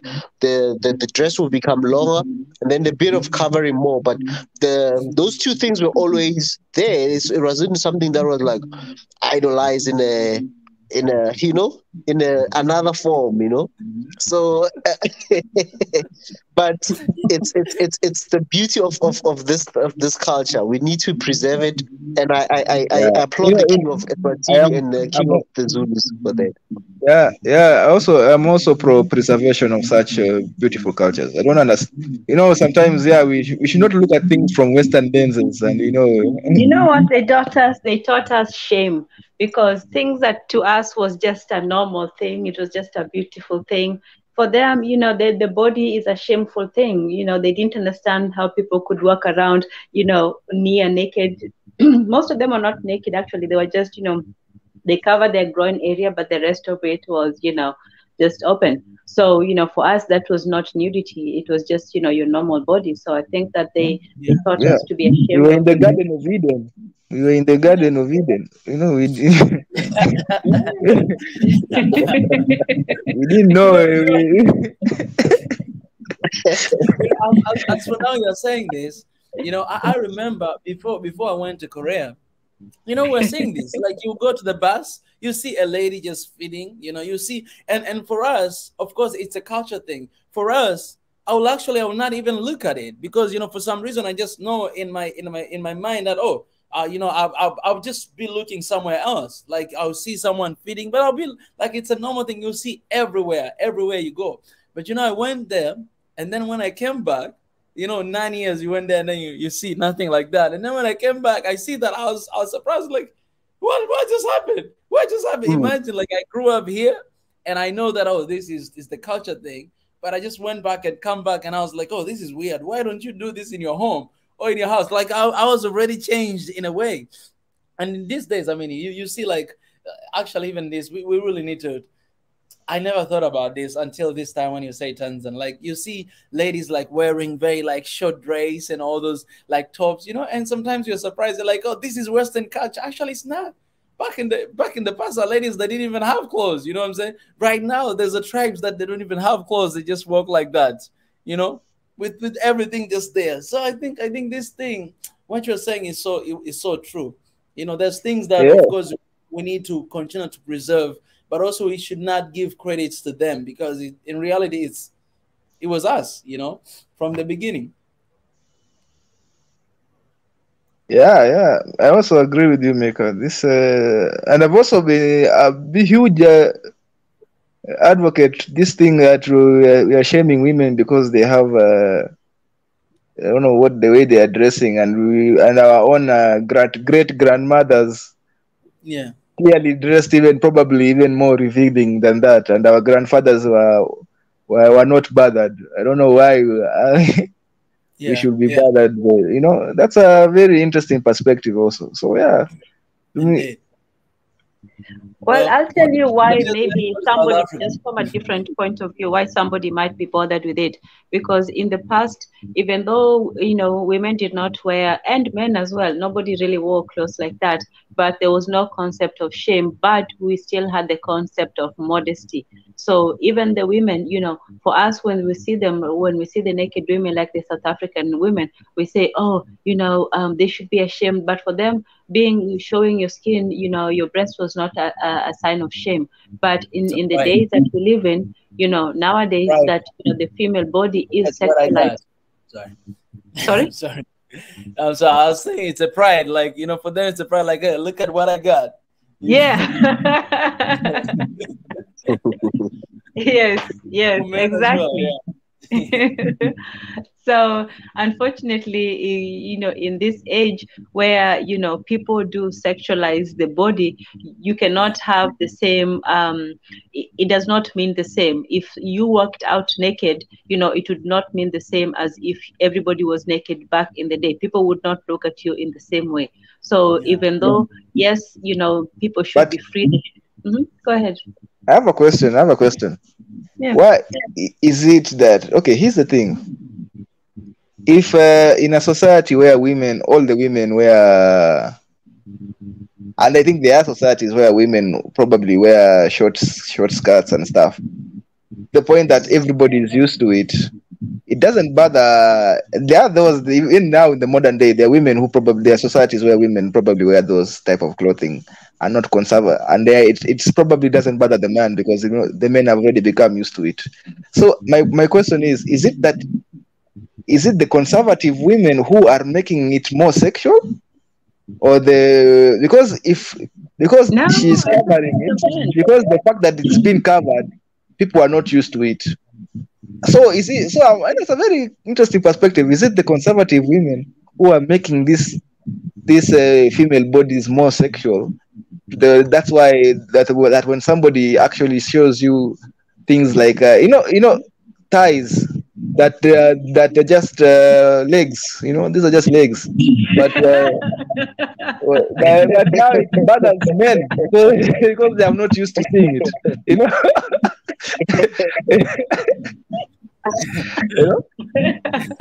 So who I don't know who is doing the wrong. Is it the one who is covering up or the one who is exposing? That one I don't even know.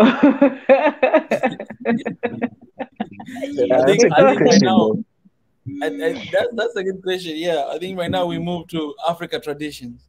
Yes, but let's move to African traditions. Okay, I have to get going. I was on the bread making, so I have to go real quick. But yeah, good conversation. I look forward to having more this year, and yeah. I'm excited for your shows, guys, this week. It'll be incredible. Yes. I'll join you guys in a bit. Excellent conversation as well. Thank you, Marie Internet, Regnom, Music, and everybody else who joined today. And we'll see you on the next one. I will never forget how His Excellence was trying to explain.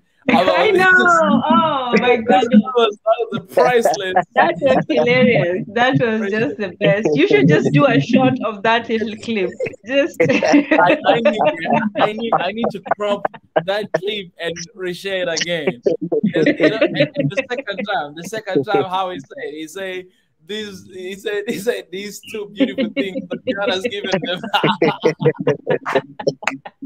You have to be respectful, That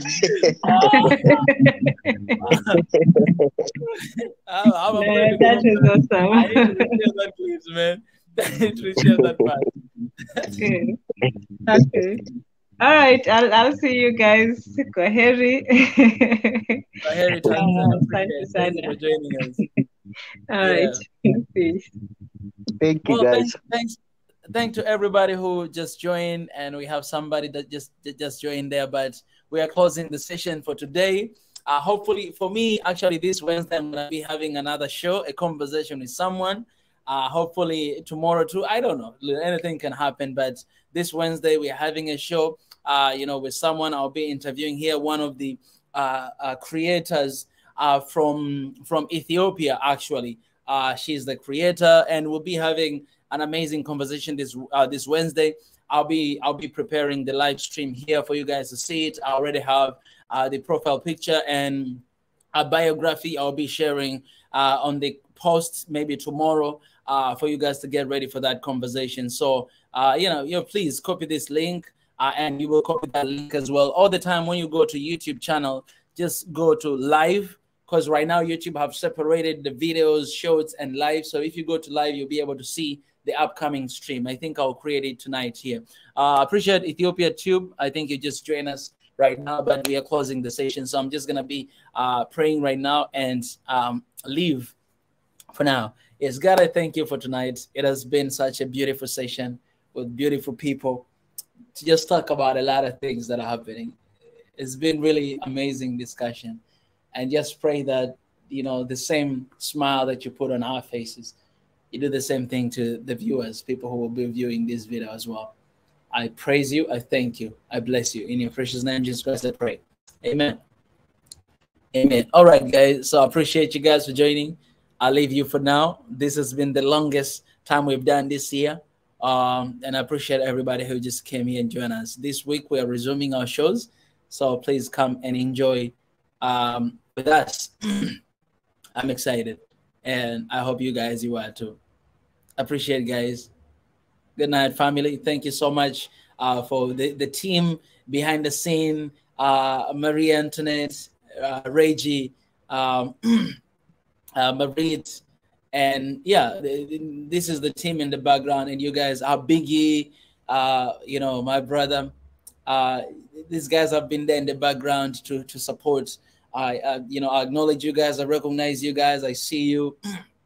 Thank you so much for just being there, for welcoming our people, for welcoming our new members, for answering questions.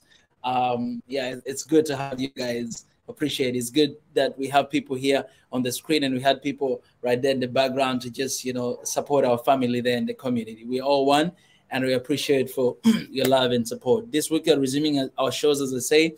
On Wednesday we're having an interview. On Friday, hopefully Ezra, His Excellency, will have his show. On Saturday, I don't know about Biggie, if you're gonna be resuming your show as well. And on Sunday we'll be having Mendatezi coming back here with his show as well. So it's gonna be very, very, very exciting weeks. Yes, and we're moving forward. So thank you guys. I love you and appreciate guys. Yeah, for now we'll be leaving. Diaspora talk. All right, so that's just a confirmation from our brother Biggie about you know, about Saturday diaspora talk. Appreciate that, and I'll try this week my best, you know, to be there for, you know, for different shows. I'll try, because this is the first time we are starting. So yeah, I hope God will give me grace, grant me grace to be there for the shows as well. All right, guys, thank you so much, so much, so much. Please have a beautiful year, have a beautiful week, have a beautiful night, and may God complete everything that is started in your life. If it's health, may God complete the healing that is happening in your body. If it is finance, may God complete that. You know, if it is work, may God give you strength and wisdom to do that. If it's family, may God bring together back your family in Jesus' name, and everything. Yeah, I pray for that. So thank you so much, guys. Man, I can't end this stream. Allow me to end, man. All right. Appreciate it, guys. Bye-bye.